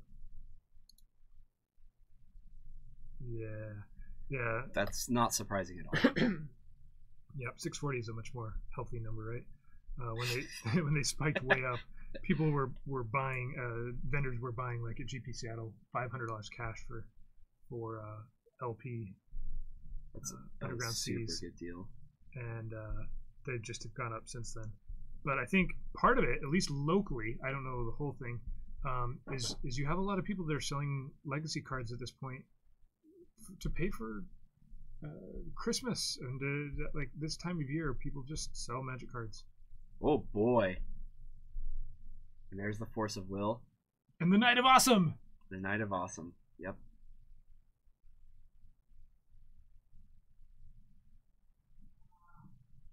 You're right. That does not resolve. Good catch, Stockton. We were gonna fly. I know we're gonna get messages. He can't do that. Talia says no. Yep. Got Sneak Attack real good. You have to take 2 damage to be able to do that. Yeah, there's the first one. Thalia, hello.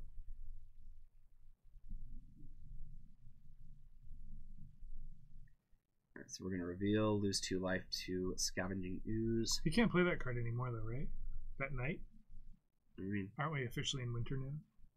You can't play a Night of Autumn. We're not officially in winter till December. I think winter starts Sooner than December. December 20th. Oh, okay. It's around December 20th. What is it, guys? Still got a little time? 19th, Okay. 20th, or 21st. Okay. It's usually one of those days. Good. We don't have to go DQ We gotta, for playing a legal card. We got another month before we have to switch back to our reclamation stages. We're safe. Yep.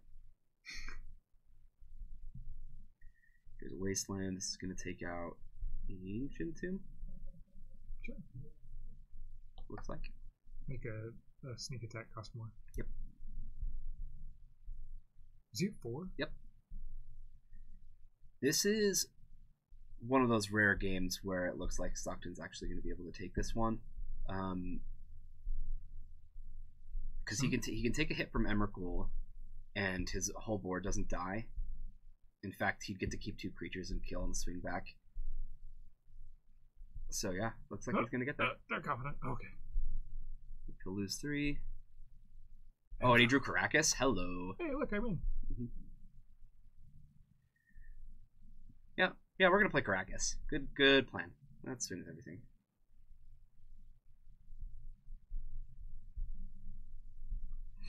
Yep. And ooh, is that the match? Stockton maybe gets it. We'll see. No. Some players say, "Hey, no let way. me handshake you out like a good game while you're still playing." New cycle of night seasons. Night seasons. Night of spring. Okay. Yeah. No, the next one's Night of Winter. Sorry. Because winter is coming. Oh, right? nice. Yeah. See? Nice. Okay. So looks like Stockton got there. Well, I will be back. I need to talk to Stockton. Hey, don't loam when you're not supposed to. Now it's just you guys and me, chat. Here we are on a Tuesday night. We actually get to watch some Legacy, too. We've got a decent number of players. We've got 13 players tonight, which is up from the last couple weeks on Tuesdays. We were having some lower turnouts, which is nice because then we'll do 4 rounds, and we'll see a variety of decks, which is fun. We got Brian here. He's playing Food Chain, fresh off of Eternal Weekend. We've got... I don't even know every deck that's here. Sometimes we have a list of everybody, but not today. We've got a couple new players that I don't think have played Legacy here before, or at least not that I've watched on stream, which is fun. And we've got you guys here, which is all that matters. I mean, just chatting away. I can't even follow the chat. It's going so fast. Right? I like the Knight of Autumn in this deck. That's cool. I like sideboard cards that don't have to be just one thing. It's a card that can come in against burn, I expect, and also see you can play it even if you don't need it as a sideboard card. It can just be a beater, right? So, chat, what is the card that must be reprinted? What has to be in Ultimate Masters that just like, oh, how did they not reprint that card if it's not there? I've read Leyline of the Void. It's like, how does that not get in there? We already had a Leyline of Sanctity by itself, right, without the whole cycle in Masters 2015. Jorgensen has his bar is a little higher than most people. I mean, Leyline of Sanctity, Lotus, it's about the same, right? Yeah.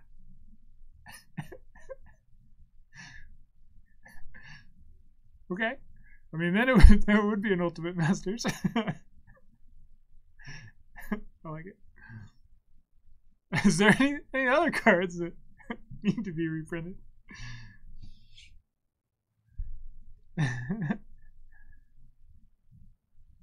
I've heard that there's already having Karn get reprinted. That was kind of an expectation for me.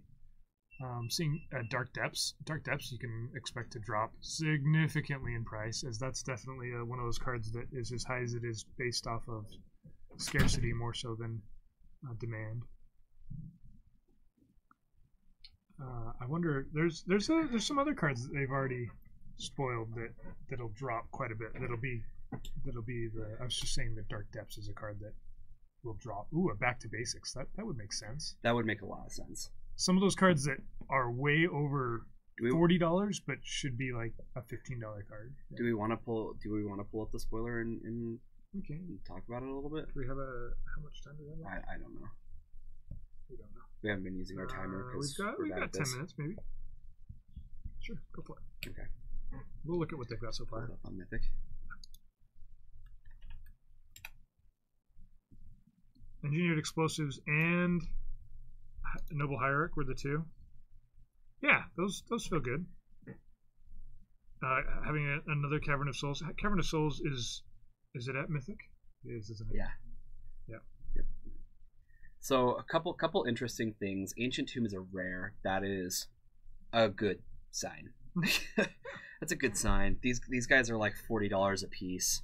They're gonna drop probably to half that price for a little while, which is wonderful. There's a little bit of guesswork involved in knowing what prices are going to drop to. Yeah. Because it's a more expensive pack, they're not going to drop as much.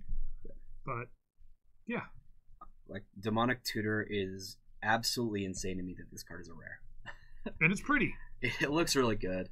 Yeah, this card is a rare. Just kind of drives me insane because this is easily one of the most powerful cards in Magic, and it's not a Mythic. Like, don't get me wrong, I'm happy it's rare, but it was surprising to me. Yeah, it's kind of silly that Snapcaster's at Mythic and D-Tutor's at rare. Yeah. Why are people mad about this one? This card's like pricey. Like it's like a really good EDH card. So if you open this as your like Mythic, I'm pretty sure they're still going to have value for EDH. You can at least pawn it off on somebody who wants it. Uh-huh. That's better than the Lord of Extinction. That's definitely better than Lord.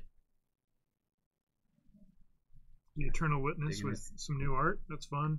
Yeah, I really like the Goryo's Vengeance too.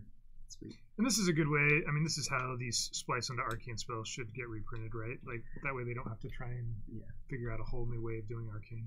Yeah, but Ardrug, I'm just saying like there are worse things that you can get. As far as a red Mythic goes, we'll take it. Cause seriously, like how often do we see just the worst red Mythics? All the time, right? And I'm happy to see that it's not Kiki Jiki again. We don't even have any white Mythics in the entire set. What? Which is silly. Yep. Are there really not? There's not a single. Every single Mythic has been spoiled, and all of the white slots were taken by Eldrazi. Huh. Yeah, who needs them? Yeah. Sure. Yep. Cards. Yeah. I like the Tassigar. That's fun. Yeah, everybody like has been hating on this so hard. I think it's funny because it's like not that different than the other one. It's fantastic. He like stood up, and that's like different. I really like the new art on Fulminator Mage. I've heard some people whine about it, and I'm like, oh, that's funny. I kind of like it more than the OG. It's kind of fun. So the what are we calling the box topper versions, the masterpiece versions of these sets don't have reminder text and they don't have flavor text. Yeah. And it's fun. Some of the cards, the cleaner text box. They look so good. It's fun. We'll check them out. So like this Demonic Tutor, Annihilator 4. It's great. Or we don't explain flashback. The temporal manipulation, and it's just very simplistic text box. The 3 to Breach looks better. Oh yeah, with just the simple splice. Mm-hmm. Delve. We don't need to tell you what Delve is. We don't need to tell you what Undying is. Over here, this card was super wordy, super wordy. Yep. And then it doesn't. The Noble Hierarch is really pretty, right? Exalted and then tap for mana, perfect. We don't have to explain what Dredge is.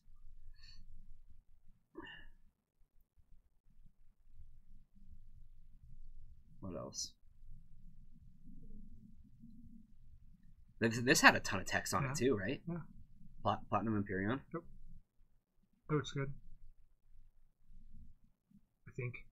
I'm excited to see these cards in person and see what they actually look like. Yep. Persist. No reminder text. So right off the bat, I think it's Through the Breach. I think I really like. Let's scroll back up to Through the Breach. If we look at that one, just actually click on it too. If you look at it by itself, that's weird. Oh, there we go. This one, I have to move it onto it. So it actually looks like the art is reaching through the card, right? So flavor-wise, I think it's a win compared to some of the other ones that are just kind of like, it feels like an altar. It works. Yeah, it kind of does. Me. But I think that my favorite art for the lulz, I'll say Tarmogoyf, but for realsies, I'll say probably Urborg.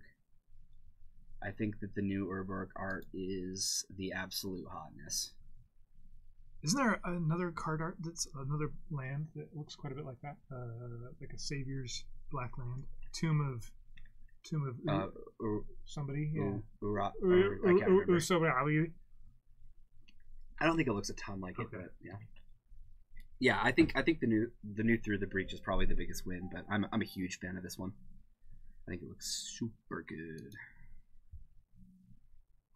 I also think Dark Depths is Dark Depths is pretty cool. Big old win there. Yep. I really like the Full Art Fulminator as well. So okay, other than Dark Depths, which is the one I mentioned as being something that would probably drop significantly in price. Yes. Are there any others here that you think will just? Yeah, I think I do think that Fulminator Mage is going to drop quite a bit. Let's go back up so I can see the rarities of the actual cards here. Okay. So we've got. First off, these two cards are very, very pricey right now. Even. Urborg and Tassiger as art. Okay. Oh, he likes Tassiger. Okay. Yeah, I think these two are going to be really significant. Another one is going to be Karakas. I think Karakas is still like. It went back up after a while. Yeah, I think it's like still pretty high. I haven't seen a Back to Basics reprint yet, so we've only had like one spoiler other than all of these cards, and that was the Reanimate. Yeah. And the actual spoiler season starts on the 14th, I think. It's like 2 days. I honestly think that we're gonna get Back to Basics, but honestly, if it doesn't happen, are they just gonna spike if it doesn't get reprinted? Well, they're already spiked, so no. Like this whole set is a surprise, right? So the market's already like they will for a day. The weird part about Karakas being so expensive is that it has been reprinted recently, and it's not legal in EDH. And I feel like Commander EDH makes stuff like this so high, but since it's banned, like why is it staying so high? It's only legal in 2 formats, and it's only relevant in one of those formats. It's kind of weird, but I mean, yeah, I think Ancient Tomb's going to be a big winner. I think that these 3 mythics, the Cavern, Liliana, and Snapcaster, are all going to go down enough for people to feel like buying them is a decent opportunity. Getting a pack foil Reanimate would feel good. A pack foil Ancient Tomb would feel good. This makes me really happy. Pack foil Detutor. I'm pretty sure the only foil version of Reanimate right now is the Premium Deck series. Yeah. And that's the one I have in my cube, and I hate it. Right. I absolutely hate that. And so I have a foiled out cube, so like it's just kind of the only thing that I can have. So I'm definitely going to be aiming for a foil one of these. It's beautiful. And I love the flavor text from Liliana. And that adds a lot of value to a set like this, right? If your rares at foils are worth a lot more than the regular printing, that's like opening a masterpiece in a lot of ways, right? It's going to be a $50 plus card. So it looks like we're going to be watching Stockton again. Because I guess that's... Let's watch some Magic. Round 3. What we do here. Ready, set, go.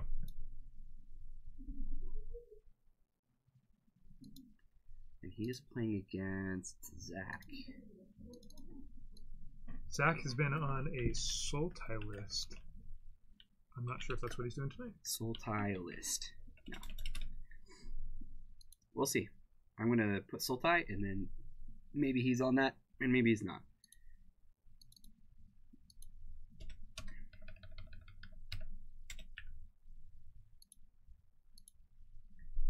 Alright, so no Mox Diamond in hand from Stockton.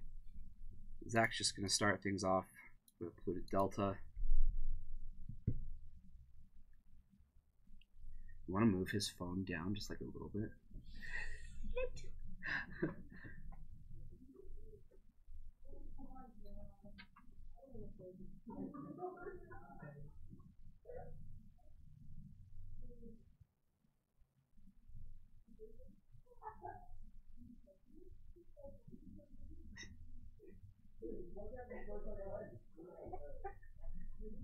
So mad.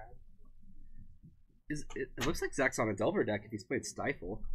Like a Sultai Delver deck? Okay. So yeah, he's...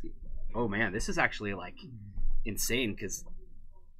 Oh no, there are 2 more lands for Zach there, so this is not the best of wastelands, but we'll see what happens. They're just laughing out there. He's like, really? You're gonna stifle? That's what we heard. Really? You gonna stifle me right now?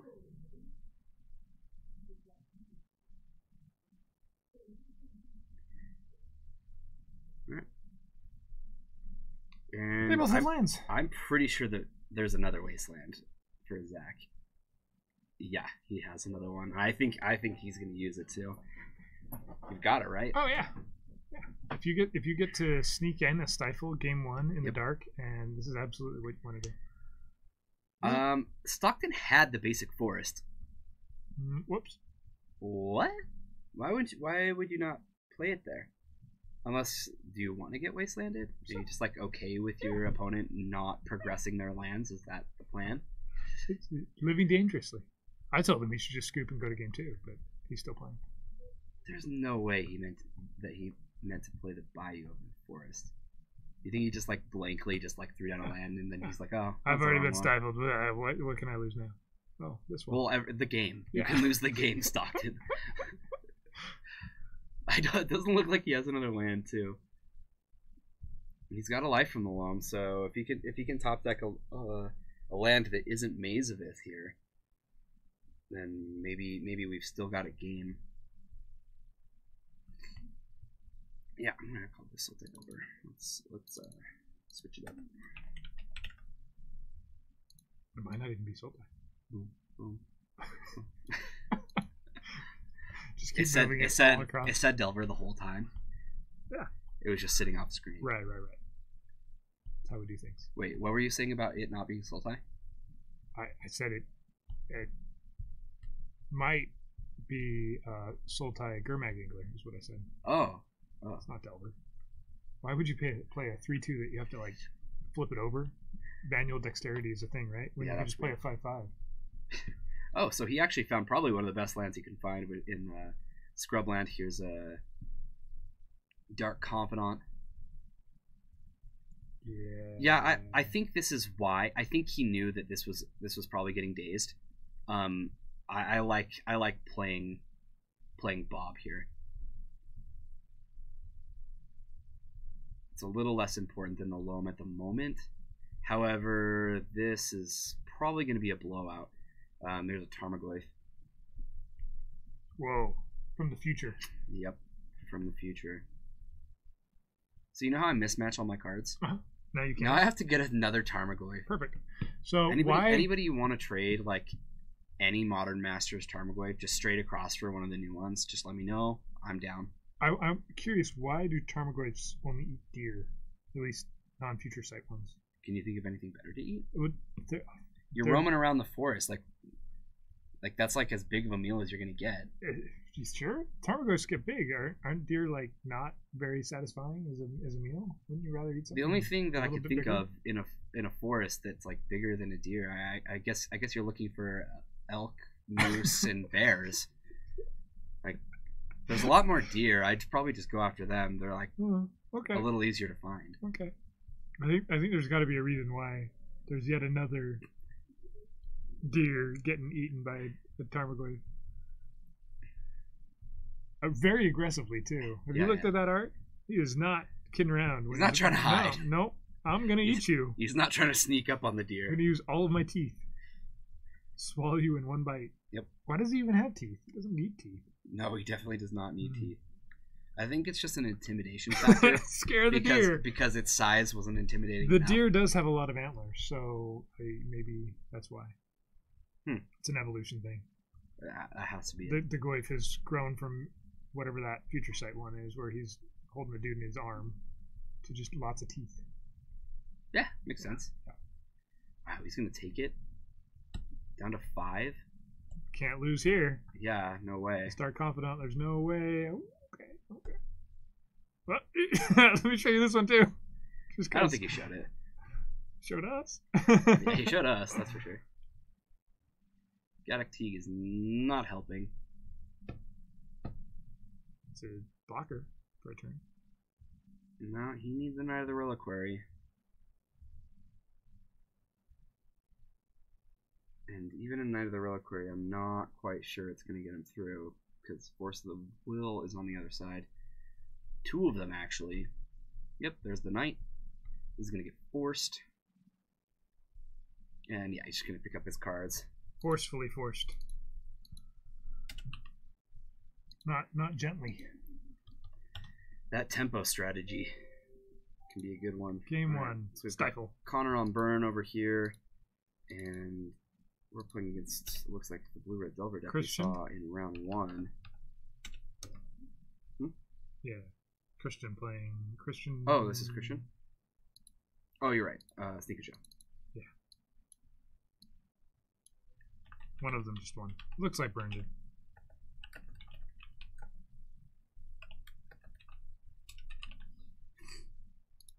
Well, you guys can watch me update some stuff. Every now and then it's fun to see a turn 1 Stifle, turn 2 Wasteland. Haha, gotcha.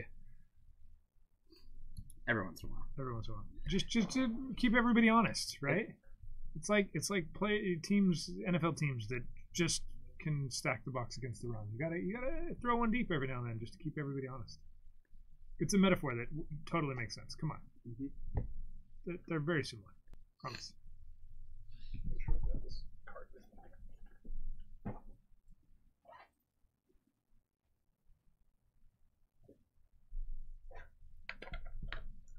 Bunch of magic cards.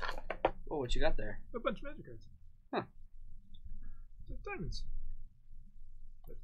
Why do you have all those magic cards, Bryce? Just somebody wants to sell magic cards, so I'm helping them out. Can I see? I want to see the magic cards for sale. There's just a few $1,000 there.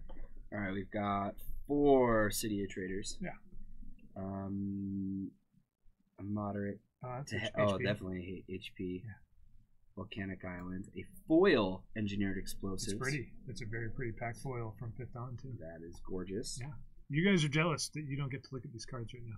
A dual deck demonic tutor. It's got alt art. Mana crypt for Eternal Masters Wastelands. They're a waste. Complete waste. Yep. 3 doubling seasons. Which is what happens when you have 3 doubling seasons. You're not really doubling things anymore, are you? No, it's whatever's.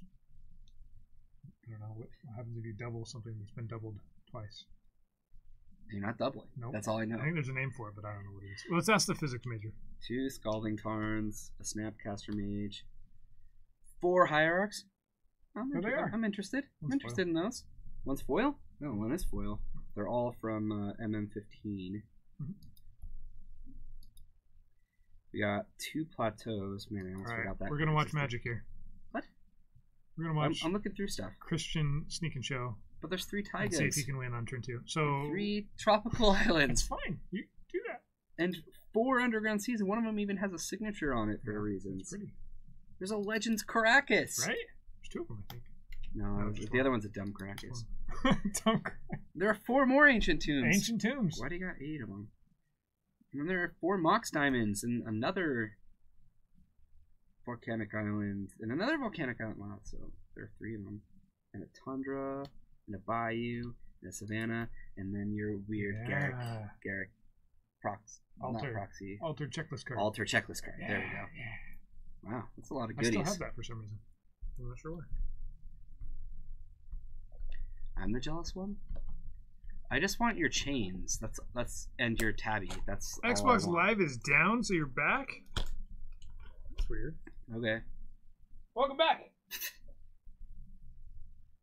I see where we are. Yeah, this seems like See where we a lie. good place to come when you'll buy the 4 Moxes.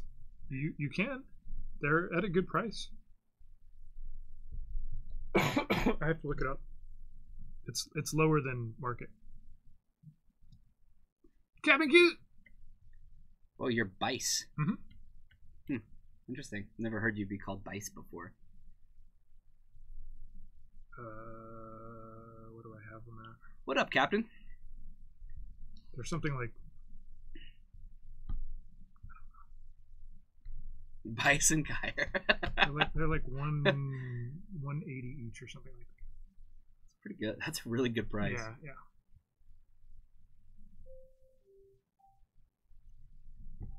I just want 1 chains. I actually don't need chains right now, but I do need a tabernacle. I'll buy a damaged one. Alright, we're going to jump back over to Soultide Delver, Stifle Wasteland versus Stockton, who likes to Life of the Loam. Okay. Loam versus Stifle. Ready? Go. Stockton's going to be prepared this time for the You think so? Stifle. Well, he's got the basic forest. That's a start. That's like probably the best thing that you can have to not die to what happened last game. And he does have another really, really important card, and that is Chalice the Void. Looks like he only has 1 land now. 1 chains isn't enough, and I know that. Huh. Nice, Captain QC. That is skill. When you play 1 mana cards, just to make sure that your opponent remembers their Chalice trigger, you are always correct. Right, we're playing mono. We're playing elves right now. Basic forest and to get Dryad Arbor. So this is kind of weird. I think Stockton's going to find his 2nd land here with this. And so Zach could have forced it. That would have been... I don't think that's correct, but he could have. It's not. And Stockton's probably pretty happy to see that he's gonna have mana this game.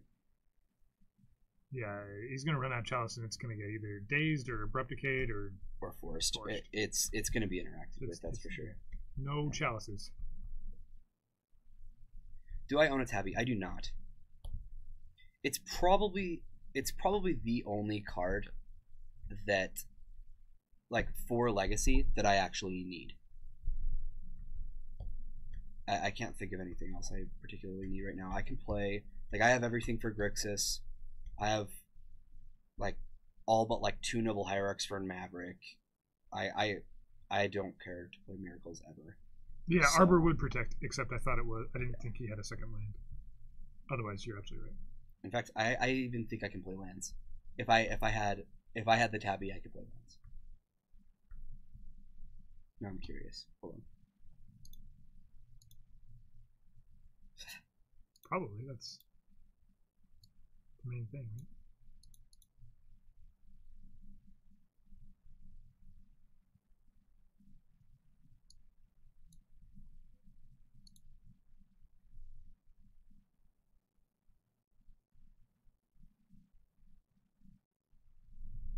There it is. Oh, I would need explorations. Those are not too No, bad. they're not too bad. And then some extra Dark Depths. Yeah, I would need 3 more Dark Depths. But they'll- like, they'll come down. overall, it's like pretty much just the Tabernacle. But Yeah. of the $5,000, the $3,000 card is the most expensive part of it, huh? That's weird math. We Yeah, should it's kind of weird. ask the physics major how that works out.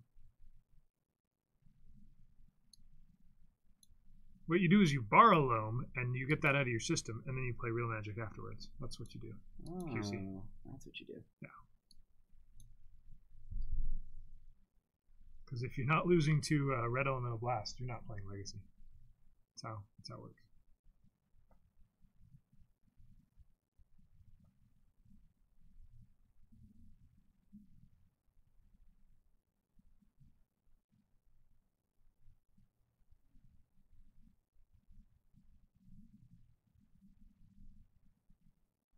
Hovercraft doesn't play it at all. Yeah, I don't think I have a deluge in my sideboard. I don't have a tabby. Is Grixis Delver still the best Delver deck to play? I don't know. I really don't know what the best Delver deck is. That's a good question. I actually don't know the answer to that either.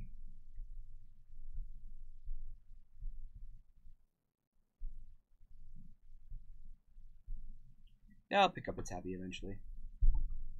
I'm sure one of these days, someone's just gonna walk right up to me and be like, "Hey, man, here you go." I'm gonna be like, "Thanks, I appreciate it. Can I take you out to get some lunch?" That's how I face my Magic buying decisions. On me. Yeah. I'll get you lunch. Hmm.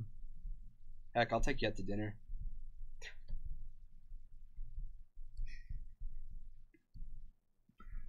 Make it real. This Chalice is not surviving, right? I mean, Might as well just force it. You have to force it. Daze isn't gonna get it done right here. What? Oh, okay. This makes him use his wasteland, so he can't. No, he can't use the. Well, oh yeah, he's gonna can't waste the underground sea here.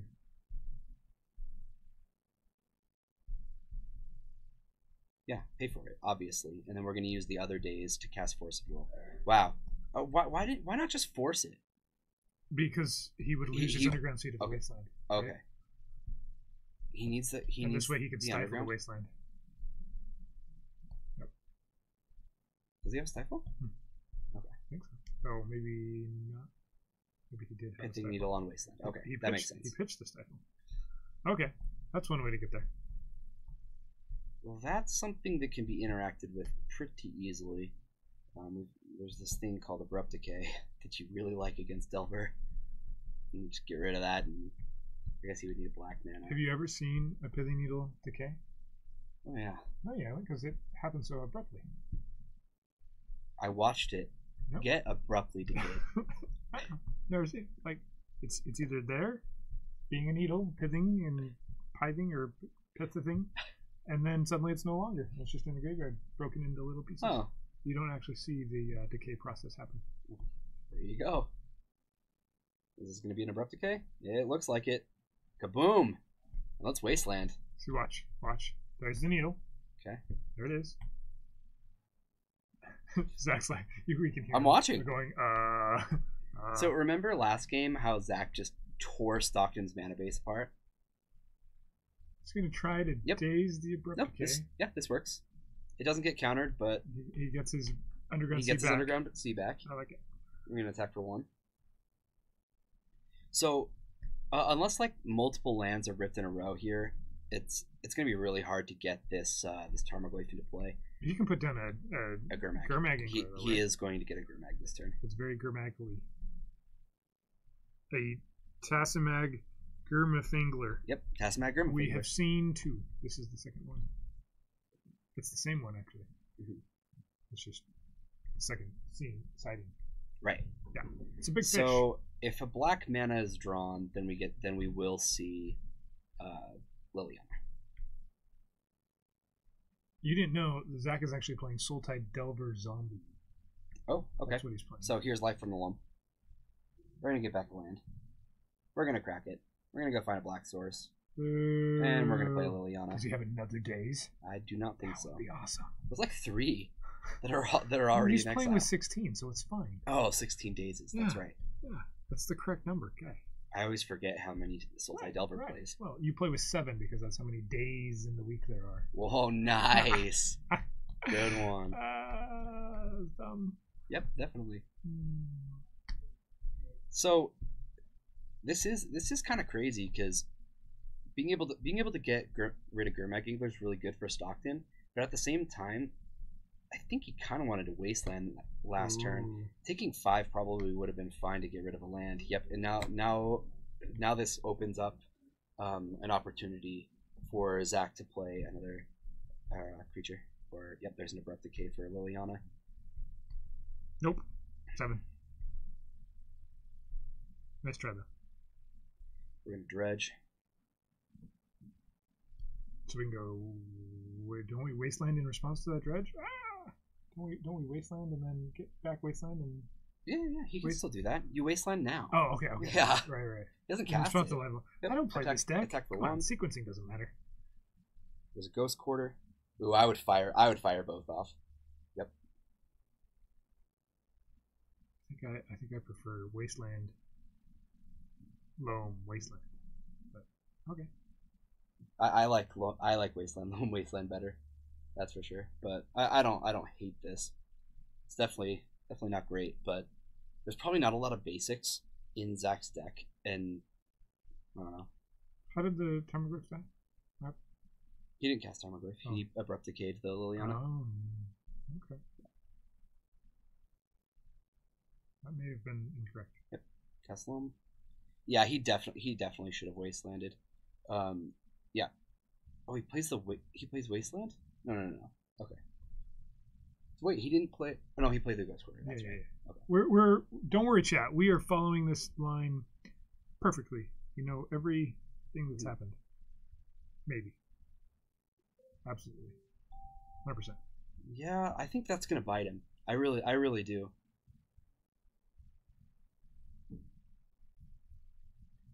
Yeah, Like if you playing the Ghost played Quarter? a Tarmogoyf instead, well, No, not the Tarmogoyf one. Oh, I'm yeah, talking yeah, about yeah. Stockton Yeah, that Ghost would've been- Quartering instead of.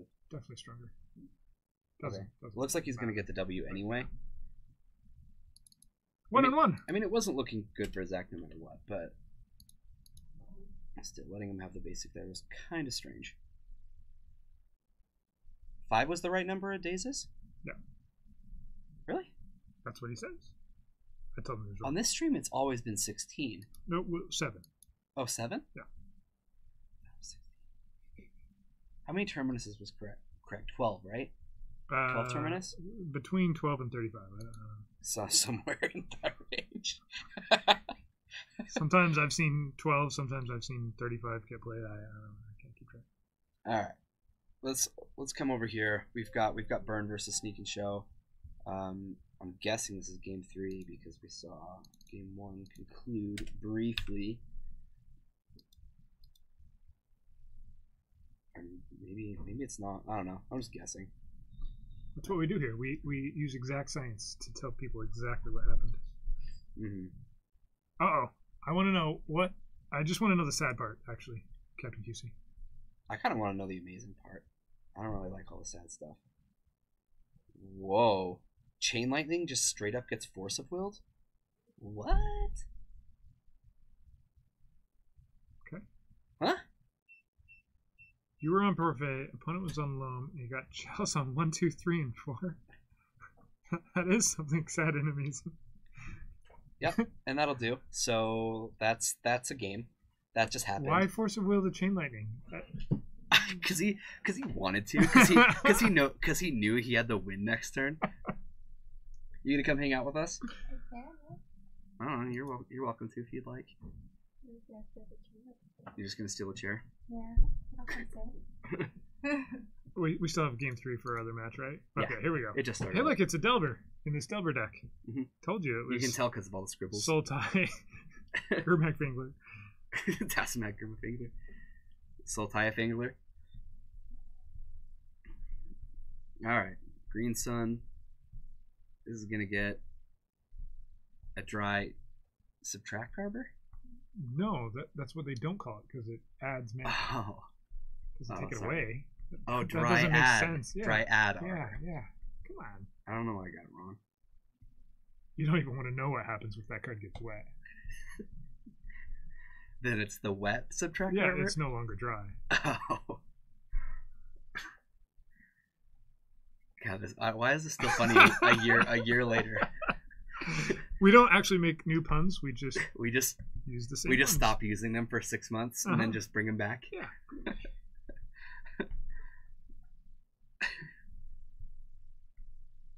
Fucking Freeman is cute. With the squirrels. Yeah, Yeah, it's the Squirrel Storm. I like it. Yeah. He's cute. It's made by the same people that used the bee mat that you used the other day. Yeah. He's cute. All right, so Wasteland is gonna take out Bayou, so Stockton's probably feeling pretty good that he has the Dryad Arbor at the moment. What's great is Chatham goes silent for like 7 minutes at a time, and then we say something stupid, and everybody chimes in. It's because people have us. I'm in the background. They hear something dumb, and they're like, "Hold up." We know how to get people back in their seat. Yeah. All right, so we've got a. He's casting Brainstorm? Yeah. Okay. And we're seeing Windswept Heath find Scrubland in response. Is this a Swords to Postures? Or That would be really good. otherwise what? Okay, just fetch. Oh, so he fetched in response to avoid Stifle. Okay, that's fine. When did signatures start becoming a thing in Legacy? They kind of always have been. Yeah, I don't know if they like started. I think a lot of Legacy players don't really like foils, especially when there's certain cards that you can't foil out in your Legacy deck, so Right. you can't foil the whole deck, and it's a fun challenge to get an entire deck signatured. I don't know that it started becoming a thing. Where's the card with all the scribbles? So since it has a backside, this card right here, he holds it like in his deck box, and then the card with all the scribbles has a normal magic back on it. So he has the scribbled card in his deck, and then like somewhere on it it has like a checklist, and it says it's a Delver. So when he plays it, he pulls this out of his box, and that's what it really is. Hey, the shiny cards don't suck. A lot of legacy players think that they do. No, they're shiny. You heard it here. They're pretty. So Zach just has a million No, dazes in they him. are pretty, Captain QC. That's all they need to be. Whoa, Wow, screw you, Captain QC.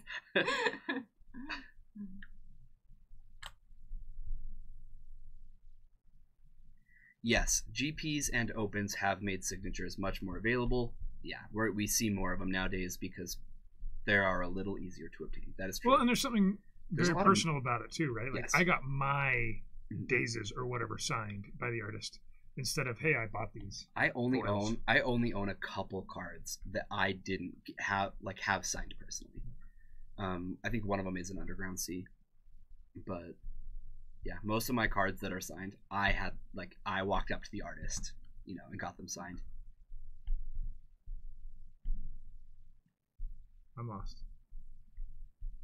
Why didn't he waste on the opponent just to double cast days? I missed it. He's saying they're overpriced. They're pretty. Okay, Actually, that's fair. They're pretty overpriced. I But you think have most to pay foils are for actually beauty, Captain underpriced QC. based off of rarity. They're much more rare than What their price a shows. regular rare, right? Yeah. And if they're say 4 times as rare as a basic rare, non-foil rare, then That's not what the price shows. yeah, they're only double the value often. Dallin says hi, Kyre. What's up, Dallin? Huh. Dallin decided to hang out. Watch the stream a little bit. Watch us banter about pointless things while Magic is going on. Whoa, and even cheered bits. Yeah. I'll There's- cheer bits too. Yeah, Dallin, if you know anything about this stream at all, that is this guy right here. No. This person. You cheered 100. That's a lot of bits. Yeah, he refuses to be below anybody in the cheer column. He has to be the top cheerer. He wastelanded the wrong one, is what you're saying? Yeah, he wastelanded the black white. It has for 2 colors, so it might just, that's probably the reason. 100 That's bits. fine. Do I even have that many? Do you? I don't know. You have to buy more bits I just don't to take the lead. I Are mean, you going to? Stockton's deck has like what 28 or 29 lands in it plus 4 Mox Diamond. Like, that's a lot of land. It is hard to wasteland 4-color loam out of lands. However, sometimes you're able to keep them on a low enough land count that they never really get into the game. You're gonna cheer 100 times. Oh, there we go. 127 cheers. All right, let's see how many. The only one that has to go in is the last one. Ready? Okay, we got one so far. These don't matter. 2, 3, 4, 5, 6. Oh, I missed the last one. The purple one. Yeah, you missed. Sad. Way to go. Probably should try again. Yeah, probably. It's fun. They go in the cup. Bit addict price. Bit addict. All right, I'm gonna step up in just a sec. Let you guys handle. I gotta go buy more bits. All right, I'll be here. No, he really is an addict. All right, so Delver of Secrets has got Stockton down to 9. This is a 3-turn clock, and it looks like another Wasteland's going to take out Savannah.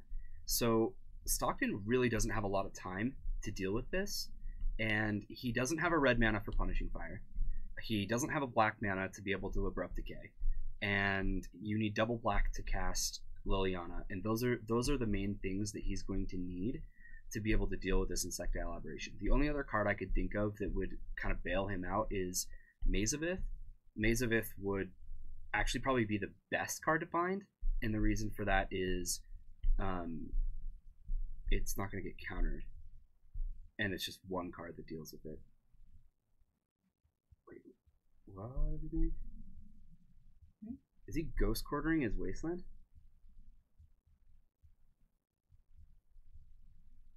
he is. There is no basic swamp, Stockton. There is no basic swamp. There's just a basic forest. Okay, so he's using his ghost quarter to get a basic. This shows desperation for his lands. And he's a 4-color deck with 2 green sources in play. Staring down. No, he does not do this. He sure doesn't. Well, he doesn't have diamonds. I probably. He's got this. Does he have a land to pitch the diamond? He does. Oh, I think he thought there was a basic swamp. Huh. Well, this is what happened when you play somebody else's deck, Stockton. you make silly mistakes.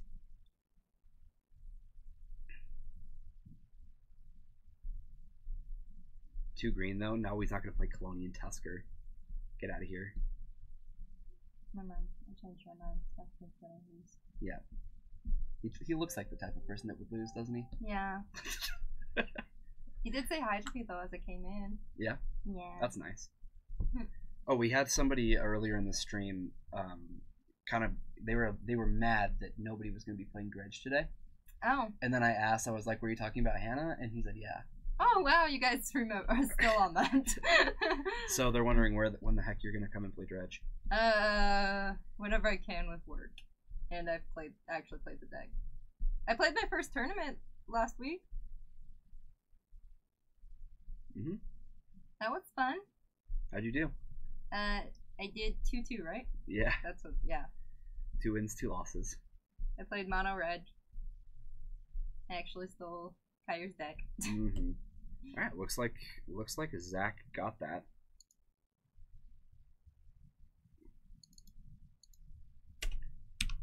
I don't know where Bryce went. I don't either. He He just took his bag. left. He said he was going to buy more bids. I don't believe it. Alright. And our other match is over. Means we gotta keep looking at this stuff. Look at this stuff. Well, I'm gonna steal. Steal his chair for a bit. Yeah. I don't see why not. I see some short. Okay, so we've looked through this a little bit, but I don't think I've told you this yet. They're making a master set where all the cards are reprints, and it's going to be incredibly pricey. No, that one's pretty though. He's giving blood at the moment for bits. Yeah. Probably. Wait, which one's pretty? That one.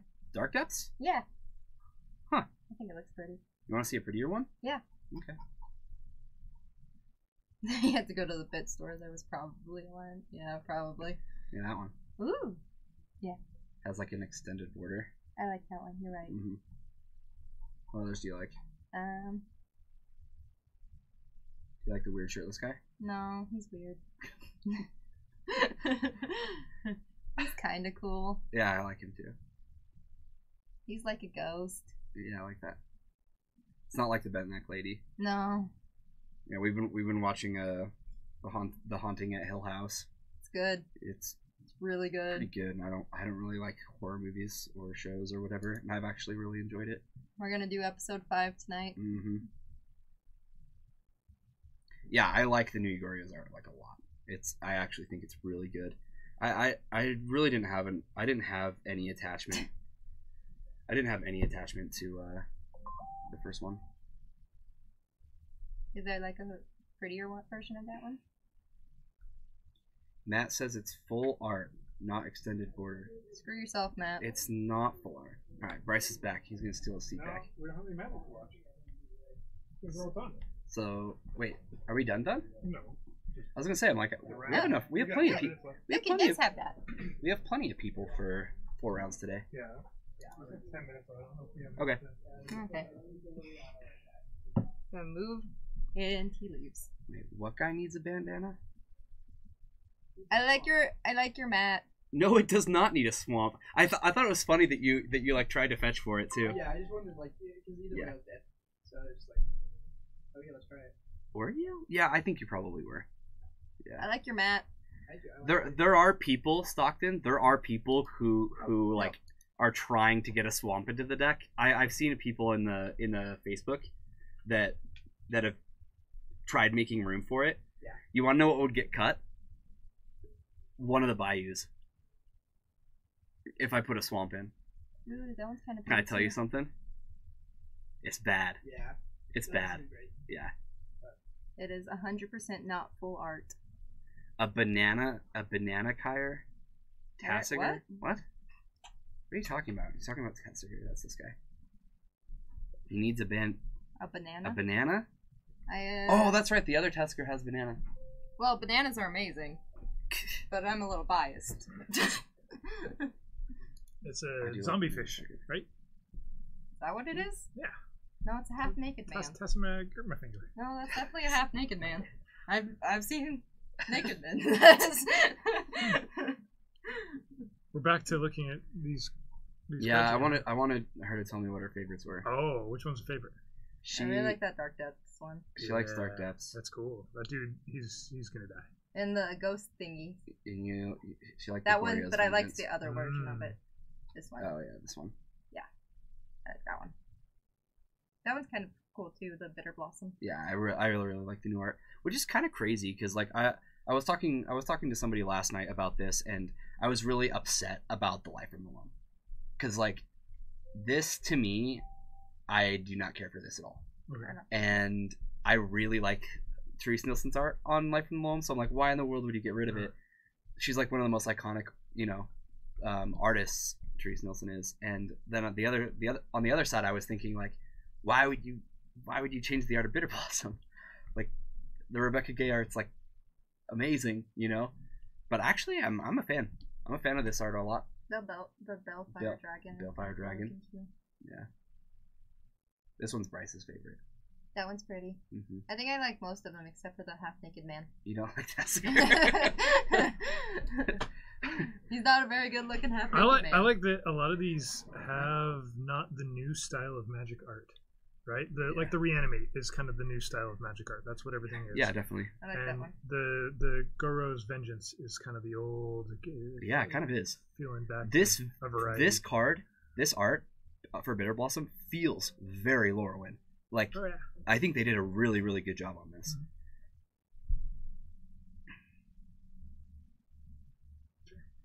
They could have done a new Karn. That would have been cool. Why'd they use this art? New Karn art. I mean, of course they're going to use this art for Because it's Snapcaster. blue. It's like all it is. It's just blueness. It's like different shades of blue. Because he's so blue. It would have been cool if they zoomed in even further on his face. Yeah. Just his face. just the face. And Tarmogoyf has more teeth than normal. And see, it's a deer. Yeah. There's Maybe that's where There's his a deer. There's a teeth deer in the come second from. one. There's a deer Yeah. in all That's the all Modern he eats Masters is one. deer. You didn't know that. I'm That thingy is kind of creepy too. Which one? That one's weird too. This one? Noble Yeah. Hierarch? Yeah, I don't really like that one either. This is actually one of the few cards I need from the set. I like it more than the half naked man, but I'm glad that they used this Vengevine and not the WPM promo. Whoa, that's a hot take right there, Jorgensen. The best art direction of any set ever. I actually agree with that, I actually thought that I was biased because so the set that I started playing Magic in, or competitively, was Shadowmoor, and so the cards that I was playing with when I very first started was Lorwyn, Shadowmoor, and like a little bit of Time Spiral. So that's the best one. you think so? Yeah. That's the verdict is in. Mm-hmm. The depths looks particularly good with the masterpiece. The way I think it's one of the bleeds best the border extended and stuff like borders. that. Yeah, it looks good. That's my favorite. It's Yeah, the best. I really like it. Yep, I'm a big fan of this one. This That is one's pretty. probably one of my favorites. Over Energen. What about Yes. 4th edition? Come on. Revised, everything got washed out and like I know how to tell Lighter? if it's 4th edition. Yeah, you do. you can tell because it has cool art. No. I'm starting to recognize the little symbol thingy. These things? 4th Yeah. edition doesn't have a symbol. What's this symbol? I don't know. This is the new set. It's that the they're- Infinity sorry. Masters, obviously. It's called It's going to be printed the unto Ultimate infinity. Masters set. Yeah. Do you think that symbol is like I'm a pretty good sign with of the the print edition run? ones. Ultimate Masters. I'm pretty much only good with the like 10th, 9th, those ones, Yeah. editions. Numbers. Okay, best art direction, sure. Yeah. Well, it was built that way, right? Yeah. Well said. I really, really miss Lorwyn. It was easily one of my favorites. I Which one's liked that all one? the element. So Lorwyn's a set, Oh. not a specific card. Bitter Blossom was from the Big Lorwyn. back. The Lorwyn. So this guy was from the Lorwyn block. I don't like that one. He's a Kithkin. He's really cool. What? This one was from the No, I do like that one. technically Shadowmoor, but Lorwyn block. What else? This one was from Lorwyn block. Yeah, okay, cool. This one's from Lorwyn block. That one's pretty. Yeah, I really like that one. I'm assuming not this art. Yeah, it was a different art. And then any other ones I'm missing? Wow, thanks. You're welcome. Thanks for helping. You're welcome. I think I got them. I don't know. What does half naked man do? A Kithkin. That's right, a Kithkin. I actually really miss the Kithkin. Like they're a creature type that I really liked. What And- does delve mean? So see how he costs five any color mana plus a black. You can replace the 5 any color mana by exiling cards from your graveyard. So if you exile 5 cards, then he only costs 1 black to play, and you can do it however combination you want. So you could exile 2 cards and he would cost 4. I see.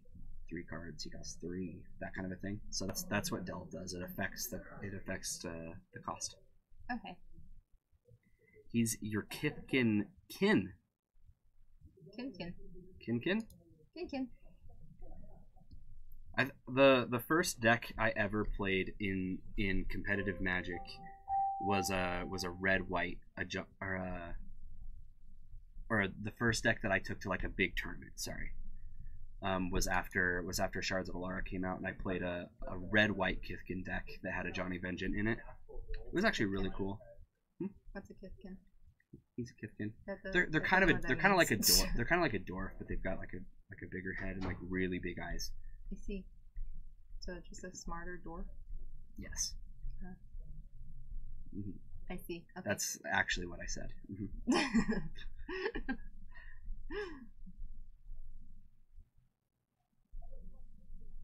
So, yeah.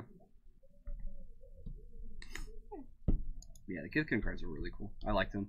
Like I think I liked everything about that block. Make Kithkin tribal great again. Yeah, it was so good. We had our Wiz and Sen, and you remember Figure of Destiny, guys? God, that card's so good. I'm pretty sure hobbits have big feet, not heads. I mean, they are kind of like a hobbit in a lot of ways, but Do they have big feet? no. Then they're not hobbits. There you go. That should have been simple. It wasn't. That is the one thing I remember from those movies. They have big feet. This is making you quite happy that we're talking about Kithkins and your name is Kithkin. What up, Brian? You gonna come hang out for a minute? Just half a minute. Half a minute? I hung out too. I just want to say that the Eternal Weekend was amazing. Tell us more. And everyone should go with me to Europe next year. I'll go to Europe with you. I mean, if you're game for it, Yeah. we'll go. Everyone. Maybe if you win my birthday tournament. Ooh. Yeah, this way you have to play Ooh. Legacy. You have to win my birthday tournament, then you get a free flight to a Legacy tournament. You will Even be Europe or Asia. Can I bring him along with me? I'll be here. I'll probably be I'll Cat. pay for one flight. Yeah. One extra flight besides my own. Just get your seat. Yeah. I mean, that might She's pretty fly. small. Hannah can fit in the storage. Carry on him. Yeah. If the duffel and the backpack combined, it's It's fine. Yeah. I can fit in a suitcase. It's fine. So yeah, Eternal Weekend was amazing. I played Vintage, got 7-3. That's really good, We Brian. saw all of these things showing up during Eternal Weekend, and people were just like, "Oh, that's sweet. I hope they make a non-foil version." And they're like, "Non-foil versions." We're like, "Sweet!" So that was like the entire weekend, and all the podcasters like didn't know what to say about all the things. So we're gonna hear everything so Whoa. late. You see what Jorgensen just said? He'll He's wear- gonna wear a PCG hoodie if you pay for his trip. That's all you have to do. So wait, I have to both provide you with the merchandise and then pay for your trip. What if I wear the hoodie? What a good because deal! You don't have to pay for the merchandise. We need to get you a PCG. I'll just steal his. We need to get you a PCG hoodie. Also true. I pretty much already own one. I mean, That's basically.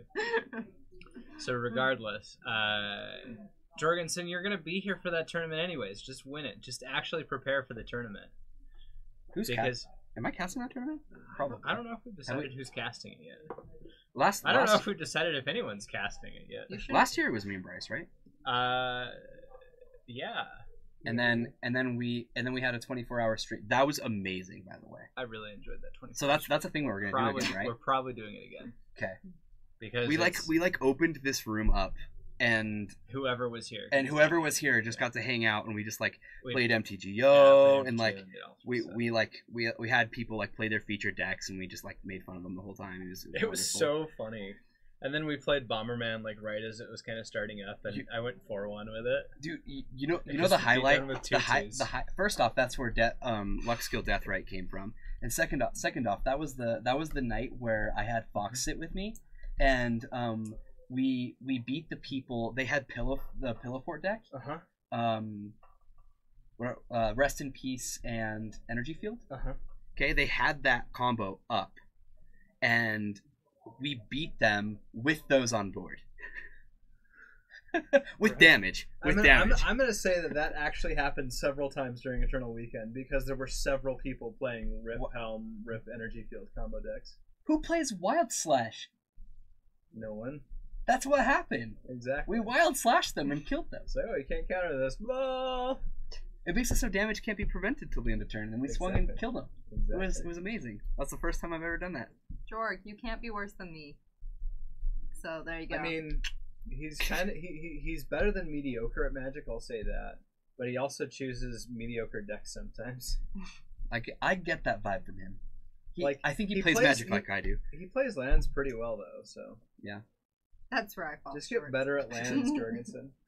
So, regardless, Eternal Weekends. It was great. I'm gonna do it again for sure. Even though so everything except Guilds of Ravnica packs were 20 tickets or more for booster packs. Guilds of Ravnica were the only 10 tickets booster packs, or you could trade 10 tickets for 250 in store credit, and then they started lowering that. So the EV wasn't amazing, but I'm sure in Europe or Japan or one of these other ones, they're actually gonna have good EV. So because MKM's a great company. Yeah. So what'd you get for your 7-2 or 7-2? Nothing. I got 41st place, and it only paid out to 24th. So perhaps falling again. That was kind of annoying. What was the entry? $80. I did get a playmat though. I have 2 extra Blood Moon playmats, and I had a KSR playmat, but I sold. I might be interested in one. Okay, they're the 8th edition art, which I really like. Are they pretty? Yeah. Grab one. I want to see. Show the screen. Are they pretty? That was his Weatherlight, Matt. We have a 4th round, right? Yeah. Or are we just waiting for nothing? Did it really end that fast? The match fast? is finishing. Okay. We're at time. Okay. You roll this way? I'll do both of those. Doesn't really matter to me. Dun, dun, dun. It is very red. The all. Chaos Orb is also very nice. See, you kind of can't see. That is the Blood Moon mat. That's cool. It's pretty. I like it a lot, actually. See you guys in the next round? Yeah. You're gonna hang out. Yep. We're good. You guys sit back up. I'll put it away for you. It's cool. Nice. You see what George said. Kaya loses his hat and instantly becomes bubbles. Something bubbly. I don't know. What's bubbles? I don't know. All right. Ready? Round 4? Actually, Round what's 3? really interesting, as Lids, me and Brian and my brother were going to team up, and we actually canceled the trip yesterday. We were planned for it. It was gonna be Food Chain, humans, and then I was gonna play green, black, and standard. We had it all set up, and yesterday I guess Brian was just like, yeah, that's not gonna happen, so we're deciding not to do that. Bubbles from Trailer Park Boys. I've never seen that. You know, look it up. Yeah, I don't have my phone. Put it over there. I don't know what this is, so I won't touch it. Nothing. Round 3. It's round 4. Stalking you. We're not in round 4, are we? Yeah. How many rounds have we seen, chat?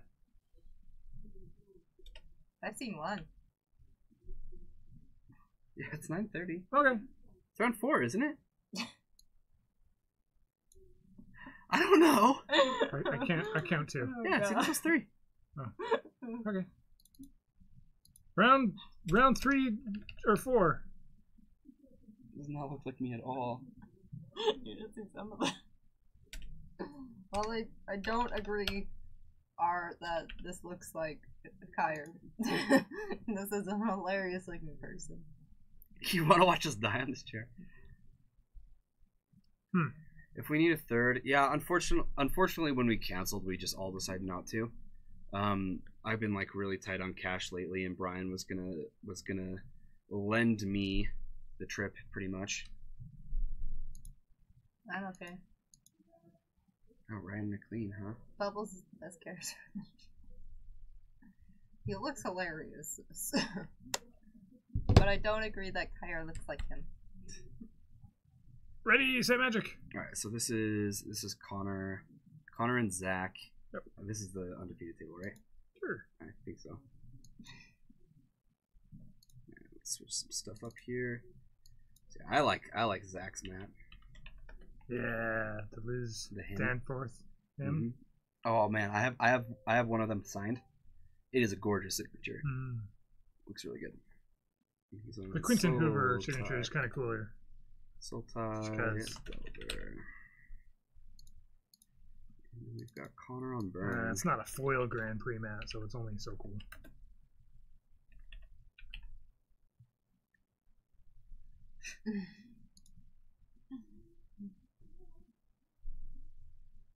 Yeah, classy mats today for sure. I like thought about getting one of these mats. I decided not to. It was expensive, wasn't it? Yeah, well, there was 2. There's a foil one and there's the yeah, who cares about the foil one? But who wants a foil mat? I don't think the regular one. You never use it. Like, I think it would have been cooler if it didn't have Grand Prix and all the cities on it. If it had just been the flower, then it would really be cool. I have like 3 mats here. Usually I do, but our tables have a mat on all of them, so I just use those. Yeah. It's a red burn spell that does something. We don't actually need to know what it does. It does 3 damage, right? Sure. Yeah, next turn. So I guess Zach's looking. Can you stifle? This is Rift Bolt. No, I don't think so. It just when it comes off of suspension. Is it an ability? I know it's a Rift Bolt. I'm just joking. Can you stifle? Suspend. Yeah, can you stifle suspend? I don't think so. You can stifle the remove. Oh, you can stifle the remove counter trigger, but it only delays it a turn. So it will eventually hit. Yeah, eventually. So right now it'll have one counter on it, and then every upkeep it loses a counter. Triggered ability may be countered with stifle. It remains in exile, where it will typically never trigger again. If it's a red card and burn, there's a solid chance it deals 3 damage. Yes, I agree. Or more. I think you can stifle it, according to this, whatever I'm reading. Alright, we've got a ponder. Captain QC said you can't. You can't? If Captain QC says it, it must be true. He's a judge, isn't he? What does that stifle mean? So stifle can counter a triggered or activated ability. So it can't counter a full spell, but it can hit an ability. And so since since you suspend it, so we're wondering if that's a thing that can be stifled. We're not doing So it, Rift Bolt on the upkeep will come off a suspend. Yeah, because there's a one time that you can cast it. It's not like it just will check again next turn. Yep.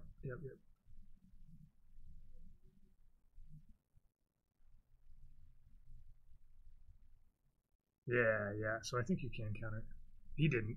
He pondered instead, but Oh, that's interesting. I think it's possible. So when it goes to 0, it only goes to 0 It's one a cast time. trigger, and because it's saying when you remove the last counter, and then after that the last counter's already been removed. It Interesting. doesn't ever check again.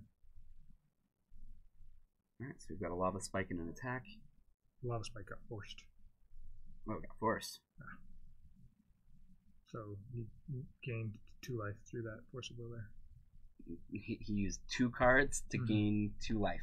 Pretty much. Not exactly what you're looking for here, but Yeah, That's not good. that's a weird use there when in a deck that So- has Press of Progress and Fire Blast. this deck on the right, Mhm. this is basically your standard mono red deck, Oh, okay. except it's in Legacy. So it's just mono red, Dead has weight. some fast So creatures, fast and and you have a lot of burn power spells. and just Yeah. hammer. on Tries them. tries to kill them quickly. See, there's just more burn spells. That deals 3 damage. So fast Lava and Spike. just And this deals 3 damage. deal a lot all at once. Pretty much every card in this deck just is 1 mana and it deals 3 damage. Connor's dealing Just- damage. yeah. I see. You can counter. Okay, so looks like Terry looked it up, made sure you definitely can counter it. You just have to know how to do it, apparently. Yeah. You have to stifle the right thing. Mhm. Don't stifle the counter being taken off. Stifle the cast trigger when the last one's removed. Ponder. He's on the Delirium plan. Yeah. I mean, that's He plays Tarmogoyf. he so plays yes. Tarmogoyf. Yep. Yeah, that's got to be why Deadweight's in there. You don't often see people play standard cards. in Legacy. Or old standard cards that still saw Legacy play that are now back in standard again. Sure. What? Whoa. Burn makes for stressful games. I think so too, because I feel like every time I watch Burn either just absolutely kills them, or they like narrowly lose because the Burn deck all they needed to do was top deck a Burn spell in one spot, and they don't, and then they die. Sure. I've seen it happen a lot. I think- Yeah, Zach's already lost this game. Being Yes, at he- 4, yes, he's definitely- you're done for. I think 9 is kind of the... quick game.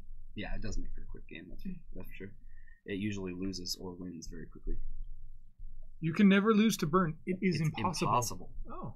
I think he's about to. I'm pretty sure Connor's undefeated. We better check. Let's ask the physics major how that works, because that sounds maybe not real. Because if you're not playing Burn, then you win. Oh. There is some logic there. You see what the starting time is? 78:35. That makes sense. Yeah. It was around 9:30 or something like that. Something like that. 9 something. Oh. 9:20. Can you really? I don't know. Let's find out.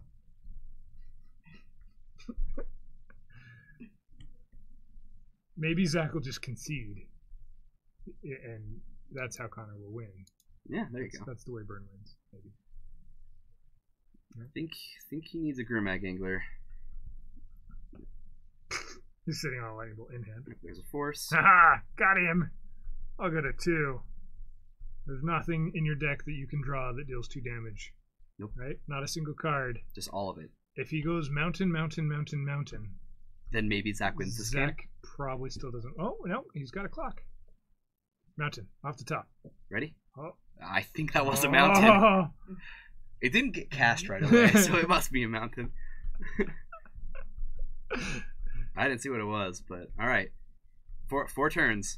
That's all it takes for Tarmogoyf to get the win here. And the fatal push is in Zach's hand, so it can't be a creature. Ooh. Needs to be a burn spell. Any burn spell This wins. is exciting magic right here. Don't blink. You blinked. Monster Swift Spear. That doesn't do it. All right, it's gonna get fatal pushed. Or does he just take the 1? Actually, I kind of like just taking the 1. Yeah, I do too. He takes mountain. So nothing for the Delver here. Oh, do you attack with the Delver? Why? I wouldn't.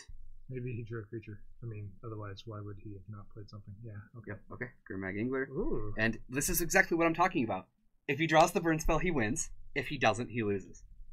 This is a weird keep the Goyf somewhat big somehow, maybe. Can you keep it big? Yeah, he can. Keep it big. There's instant sorcery and creature. Okay. And land. There we go.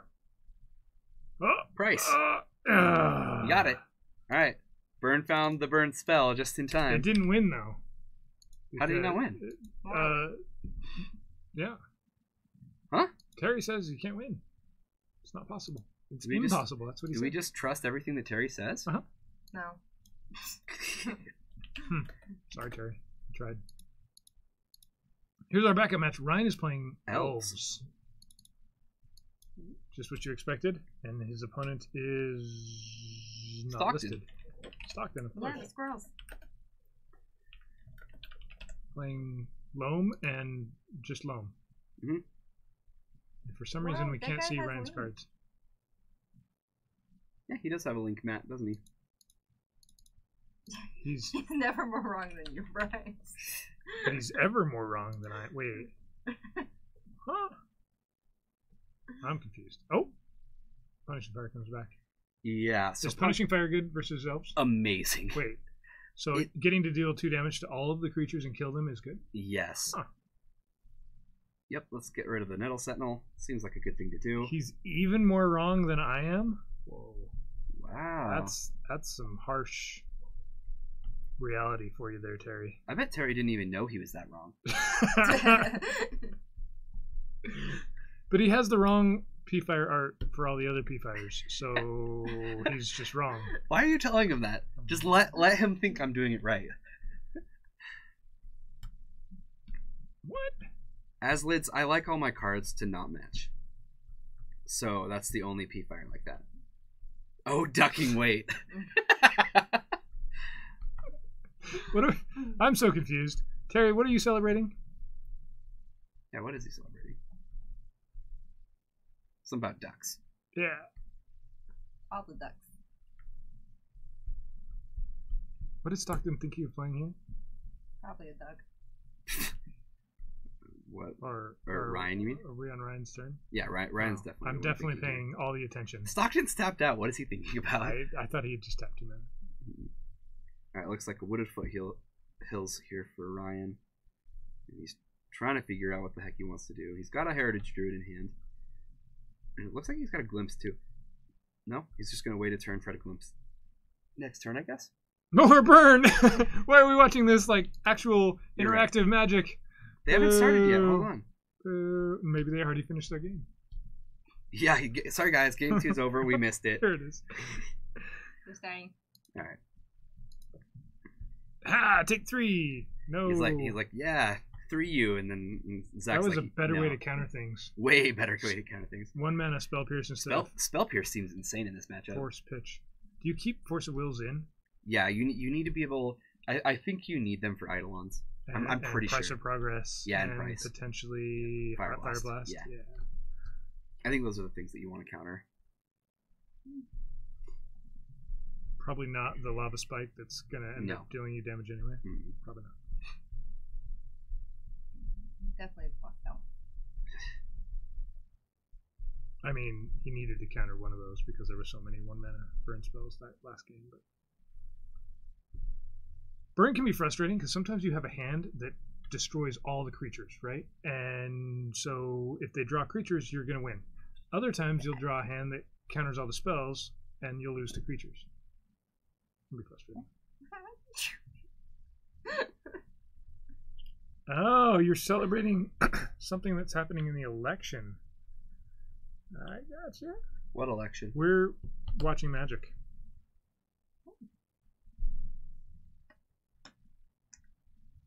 Yep, there's the Eidolon. Wow. Okay.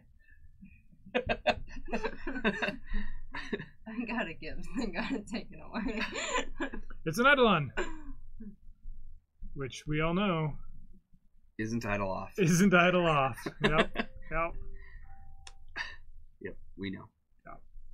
Never heard that one before. Nope. Don't idle here. There's no way anyone's heard that one. Nope.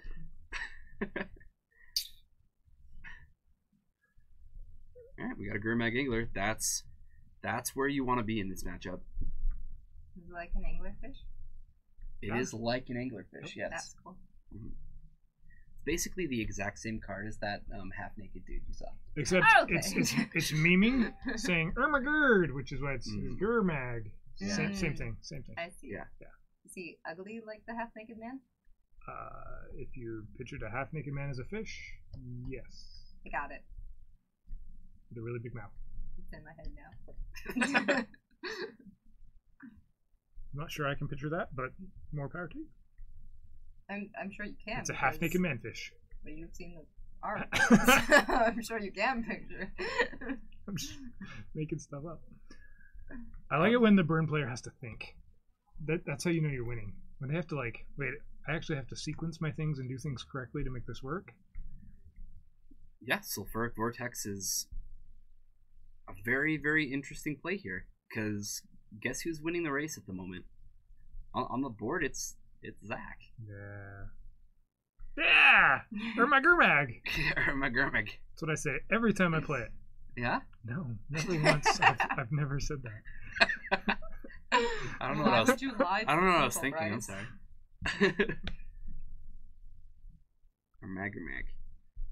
Yep, here's an attack for 5. He takes it.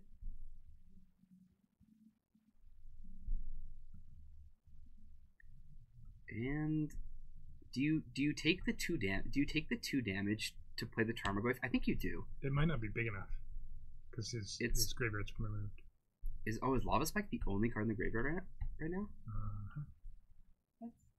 Yeah, it is. So he can fetch and then make it big enough to survive. He can brainstorm too. Yeah, he doesn't really that with that Eidolon though, right? No.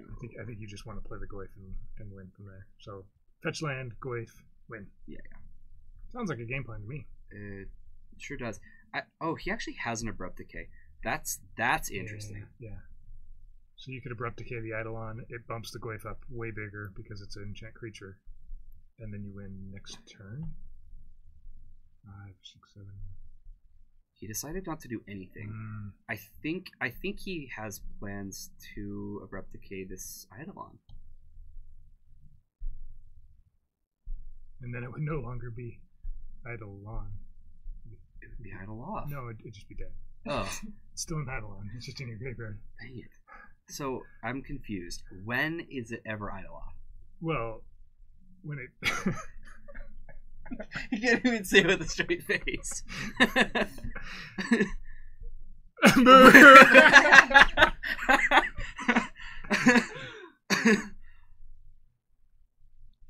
Yeah, it deserves a second one.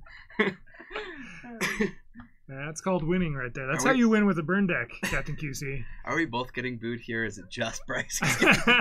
I'm not a part of this. My name isn't on this, so I'm not a part of this.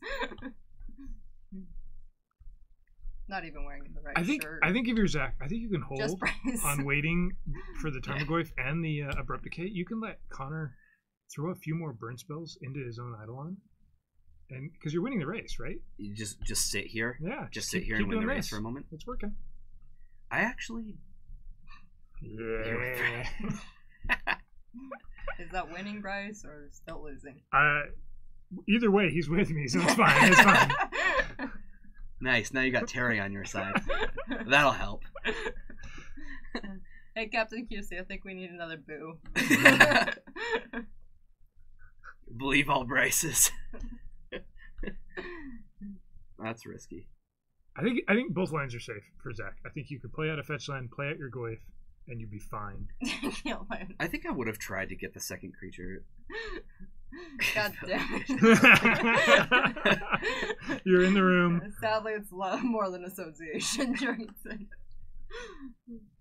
Alright, so now Connor has to have a blocker, right? And the Abrupt Decay will win the game. That's effective. Yeah, that should do it. We'll get a game 3. Or he plays out another creature and attacks and then loses still. Yeah. Either way. Sulfuric Vortex may So not go down swinging, or Sulfuric Vortex is not a card you want to play from behind. It, especially, it's like this just kind of matched up to be really, really bad for Connor. Does he have double Fire Blast? Maybe. Ooh, that'd be cute. I wouldn't. This still is one damage off from killing. Oh no, it's not. Yeah, it is. 1 damage off. Okay, now it is a kill. Double Fire Blast would kill. Here's one. Oh, so Zach should have Abrupt Decayed in response. He still can do it, right?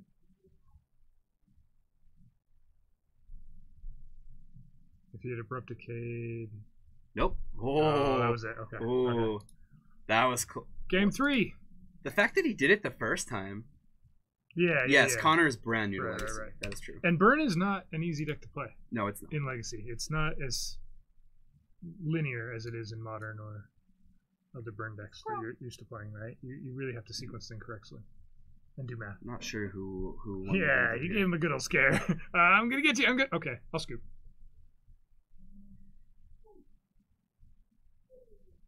Now we're watching different Magic. Elves versus 4-color Loam. This is very different Magic. Well, one player plays a bunch of really inexpensive, cheap things all in one color. It's pretty much the same deck as Burn.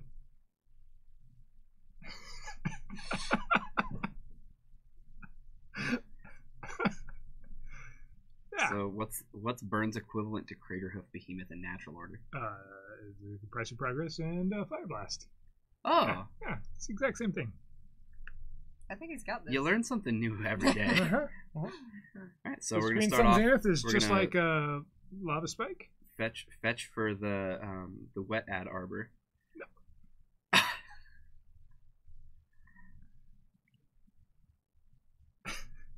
And It's basically Riffle. Yeah, Terry's with me. Hashtag Terry's with me.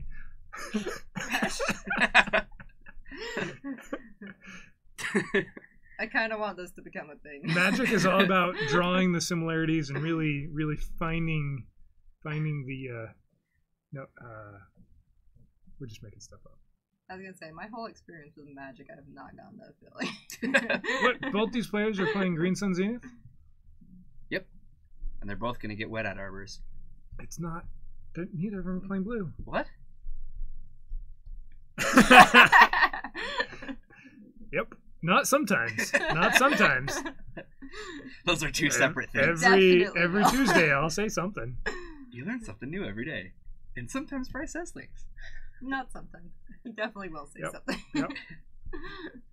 He does seem like that type. If you didn't laugh at least once tonight, then I failed. Why are they both going to Hell Captain QC? Wait, I'm confused. I think he's talking. Terry Wait. and me. Yeah, Terry and Bryce. Oh, Yeah. I was like, who's both going to Hell? Hell doesn't intimidate people who don't believe in it. We Captain could switch QC. back to the other match, but this is pretty much the same thing, right? So should we do it, or Yeah, let's let's see the result of Game 3 here for these guys? He's Scry to the top. Judgy Jorgensen. This duo. All right, we're gonna start off with a Chain Lightning. It's very chained. That's a thing that burn decks like to do on turn 1. Uh-huh. I think they'd rather play a creature, but I'm not a doctor. I feel like this is a carryover from Friday night. Monosaur Swiftspear. I bet you it's going to attack. What do you think? It looks like the type of thing that would It attack. probably will. It's not a slow spear. QC is so cute. Ooh, that's a nice card Where to did, draw. where do we learn this? Two people are calling Captain QC cute today. I agree. I've known this guy for a while. I've never heard anybody call him cute before. Why didn't Is the Delver that flip? Is that new? Did he? Oh, okay.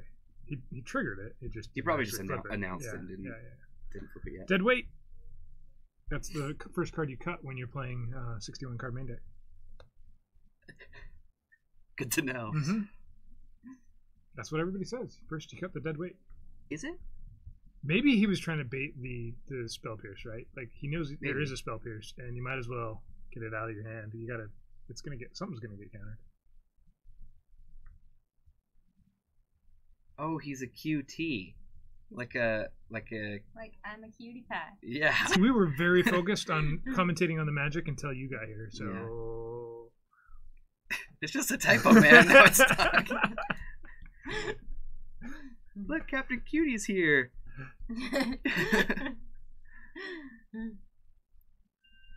He's our French Canadian Yeah, French can. Everybody needs one. with his fabulous moves. Mm-hmm. Yeah, this it looks like Zach's just gonna steal this one. There's no honor. whoa. Hey! Wow. Hey! My family is French. How dare you, Jorgensen? Captain QC doesn't know quite what to do when all of it's directed back at him. Yeah, he's not used to so much attention. Terry's in a political sounding mood today. Seriously.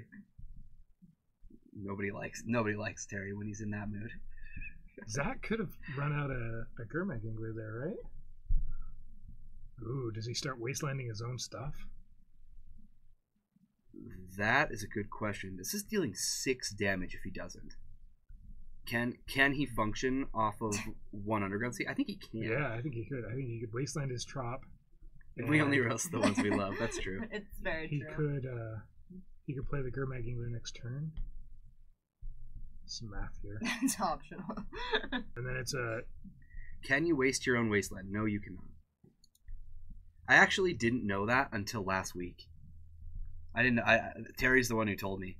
I had never even considered trying to do it. So here's the play. So he floats a blue. Somebody asked me, and I'm like, I don't know. And he lets that resolve. I don't Takes think so. 2. He's got a blue floating. Brainstorm. Yeah, you can waste your own wasteland when you have 2.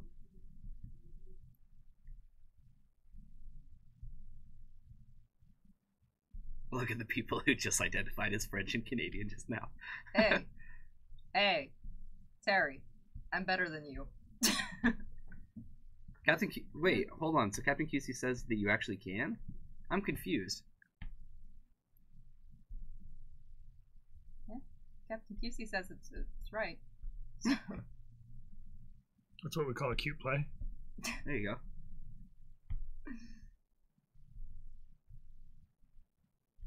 I thought it can't. We got an because argument. You have to sacrifice it to Before you target. before you target. Yeah, And it's not there anymore. I think that's how it works too. If you sacked it after the targeting. Yeah. What is with Captain QC today? Jeez. But then that's a weird All interaction. right, so here's another price of progress. This is going to deal 4 damage. I want chat just to argue about it and nobody to actually find the answer. It'll be more fun. Ooh. Whoa, we're seeing a fire blast target a creature. Oh, if I'm Zach, I'm feeling great about this.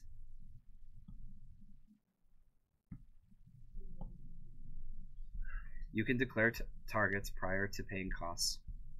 You gonna look it up? Sure. Thought you said you didn't want anyone to find the answer. Well, he can find the answer. He doesn't have to tell people. No, that's fair. Alright. Eidolon's in.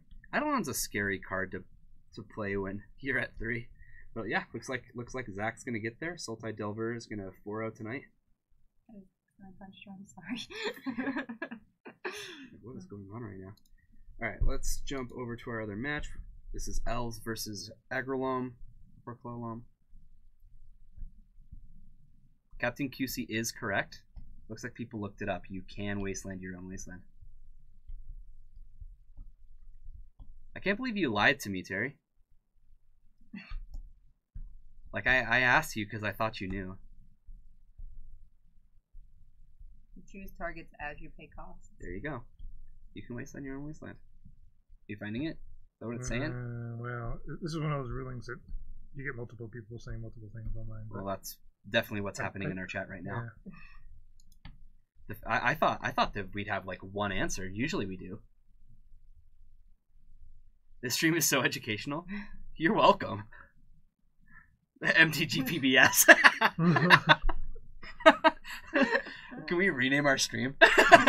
We can rename our technically you can do whatever you want. Discord real quick. Jorgensen says the internet says that you can. Next time, listen to you. I did listen to you. I honestly wasn't sure that like I said, like I was told just this last week. I was in a match and my opponent asked me, "Can you wasteland your own wasteland?" And I was like, honestly, I've never thought to do it. So I've never had a moment where that was the right thing to do. So why would you want to wasteland your own card? Because doesn't wasteland get rid of it? Yeah. So there was a card that the burn deck plays is for 2 mana. Each player takes damage equal to the number of non-basic lands they control. So a lot of times in response, people will use their own wasteland to kill their own lands.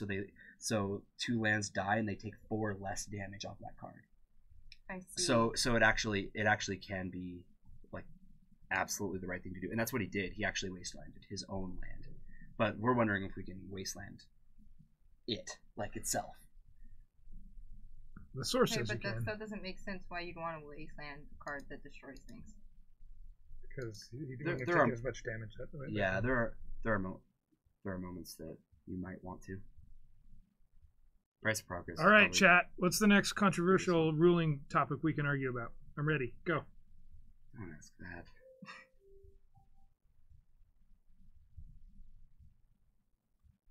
Announce spell or ability. Our tribes are Declare oppressed. choices. Elves are scum. Announce targets. Determine cost. Pay cost. So yes, you just have to target first. Oh boy, Queen March. Well, this is a weird card to play when your opponent has 3 creatures. Does everybody know what this card does? I'll pull it up. Do you want us to show you what Yeah, this card does? Let's pull up the Queen. Let's pull up the Queen.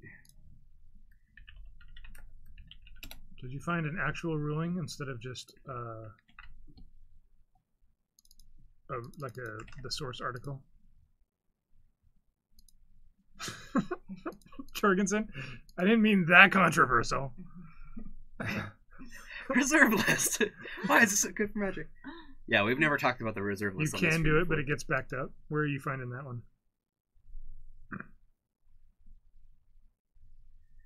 All right, so Queen Marchesa. When it comes into play, you become the monarch. For anybody who does not know what the monarch is, because I would not blame you if you didn't. You're the queen. You get basically an emblem that at the end of your turn you get to draw a card, and then your opponent can take the monarch from you by dealing combat damage with a creature to you. So, and then the monarch can switch places as people attack with creatures. So the interesting thing about Queen Marchesa is that once your opponent becomes the monarch, you start getting 1/1 Black Assassin creature tokens with Death Touch and Haste. So it basically lets you draw cards until your opponent takes the monarch, and then once they have the monarch, it gives you creatures to get the monarch back.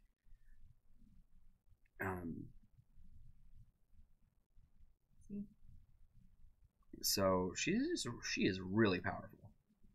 Having Death Touch and Haste is kind of incredible, and the fact that it can get you back the monarch by herself. So she's gonna draw you a bunch of cards. Oh man, and we've got Vraska, Golgari Queen. All right, guess we're going all over the place here.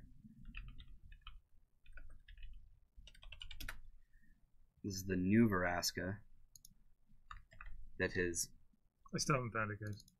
started seeing play in sideboards for Aggro Loam. Not entirely sure why Vraska's come in against elves at the moment.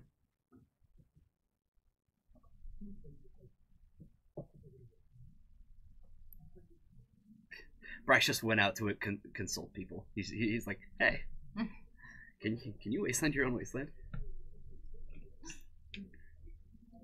We will find out tonight. What is this? No, Yeah, it's tea.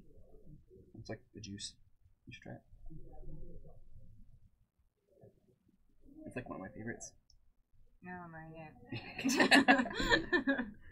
Okay. Oh my god.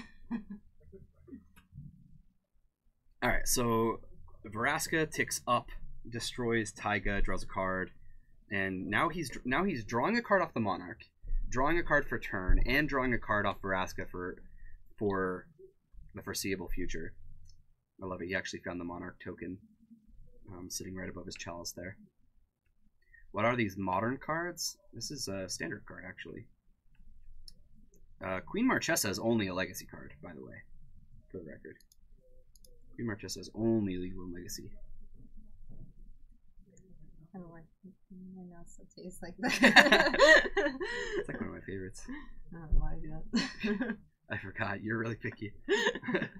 I am not. I'm selective. That's what I said. No, you said I'm picky. We're almost done. I'm gonna grab water, actually. All right, so Brian says you can. Brian says Magic Online lets you do it. Kyre's done it to himself. On You Magic can wasteland Online. your wasteland, your own wasteland. Oh, I totally have. You totally have. So the Yeah, when you double Terry, click it must when have you double changed. click your wasteland, it does waste your own wasteland. Hey Brian, would you grab that since they're still playing? Ryan has never been good at shutting that door. No, it's okay. I'm gonna bring that up now. When I'm working back here, he just leaves it wide open, and I shut it every time. All right. Usually if Magic Online lets you do it, then that's the ruling, right? Generally. I just asked my buddy, and he said you could, so it must be true. Sometimes Magic Online doesn't work. I totally forgot That's that I good. have done that to myself on accident. That's a good door shutting right there. Have you ever double clicked your wasteland and it did it to itself? I totally forgot. That sounds like a euphemism for something, and I'm not. We shouldn't. We're go not there. getting into that. You're right. We shouldn't. I apologize for nothing. Because the target, then the ability fizzles pretty much, right? Because it doesn't have a legal target, but it did Oh, boy. when you tried. Oh boy. Uh-oh. What's happening? Cards are being revealed. He's showing his opponent that his Chalice did something. Oh. He reveals 6 cards in his hand that were 1-drops. Go, Chalice. Yeah. Yay. So I think that in general this is a really good matchup for Loam. You've got Chalice, which shuts down most of their deck. You have Punishing Fire. You've got Golgari Charms in the sideboard. It's pretty good, and it looks like Stockton did get there. He can add the Storm for Tendrils. Yeah. Is that the match then? Yeah, looks like it. Hey! Means the stream is over. We did 4 rounds of Magic, some Tuesday night action. We had absolutely no controversy or arguments whatsoever. There were no bad jokes made, and we paid attention to every move in the matches. And Yep. the Hannah appeared. And Hannah came Oh, in I out was for a saying minute. things that weren't true. Oh.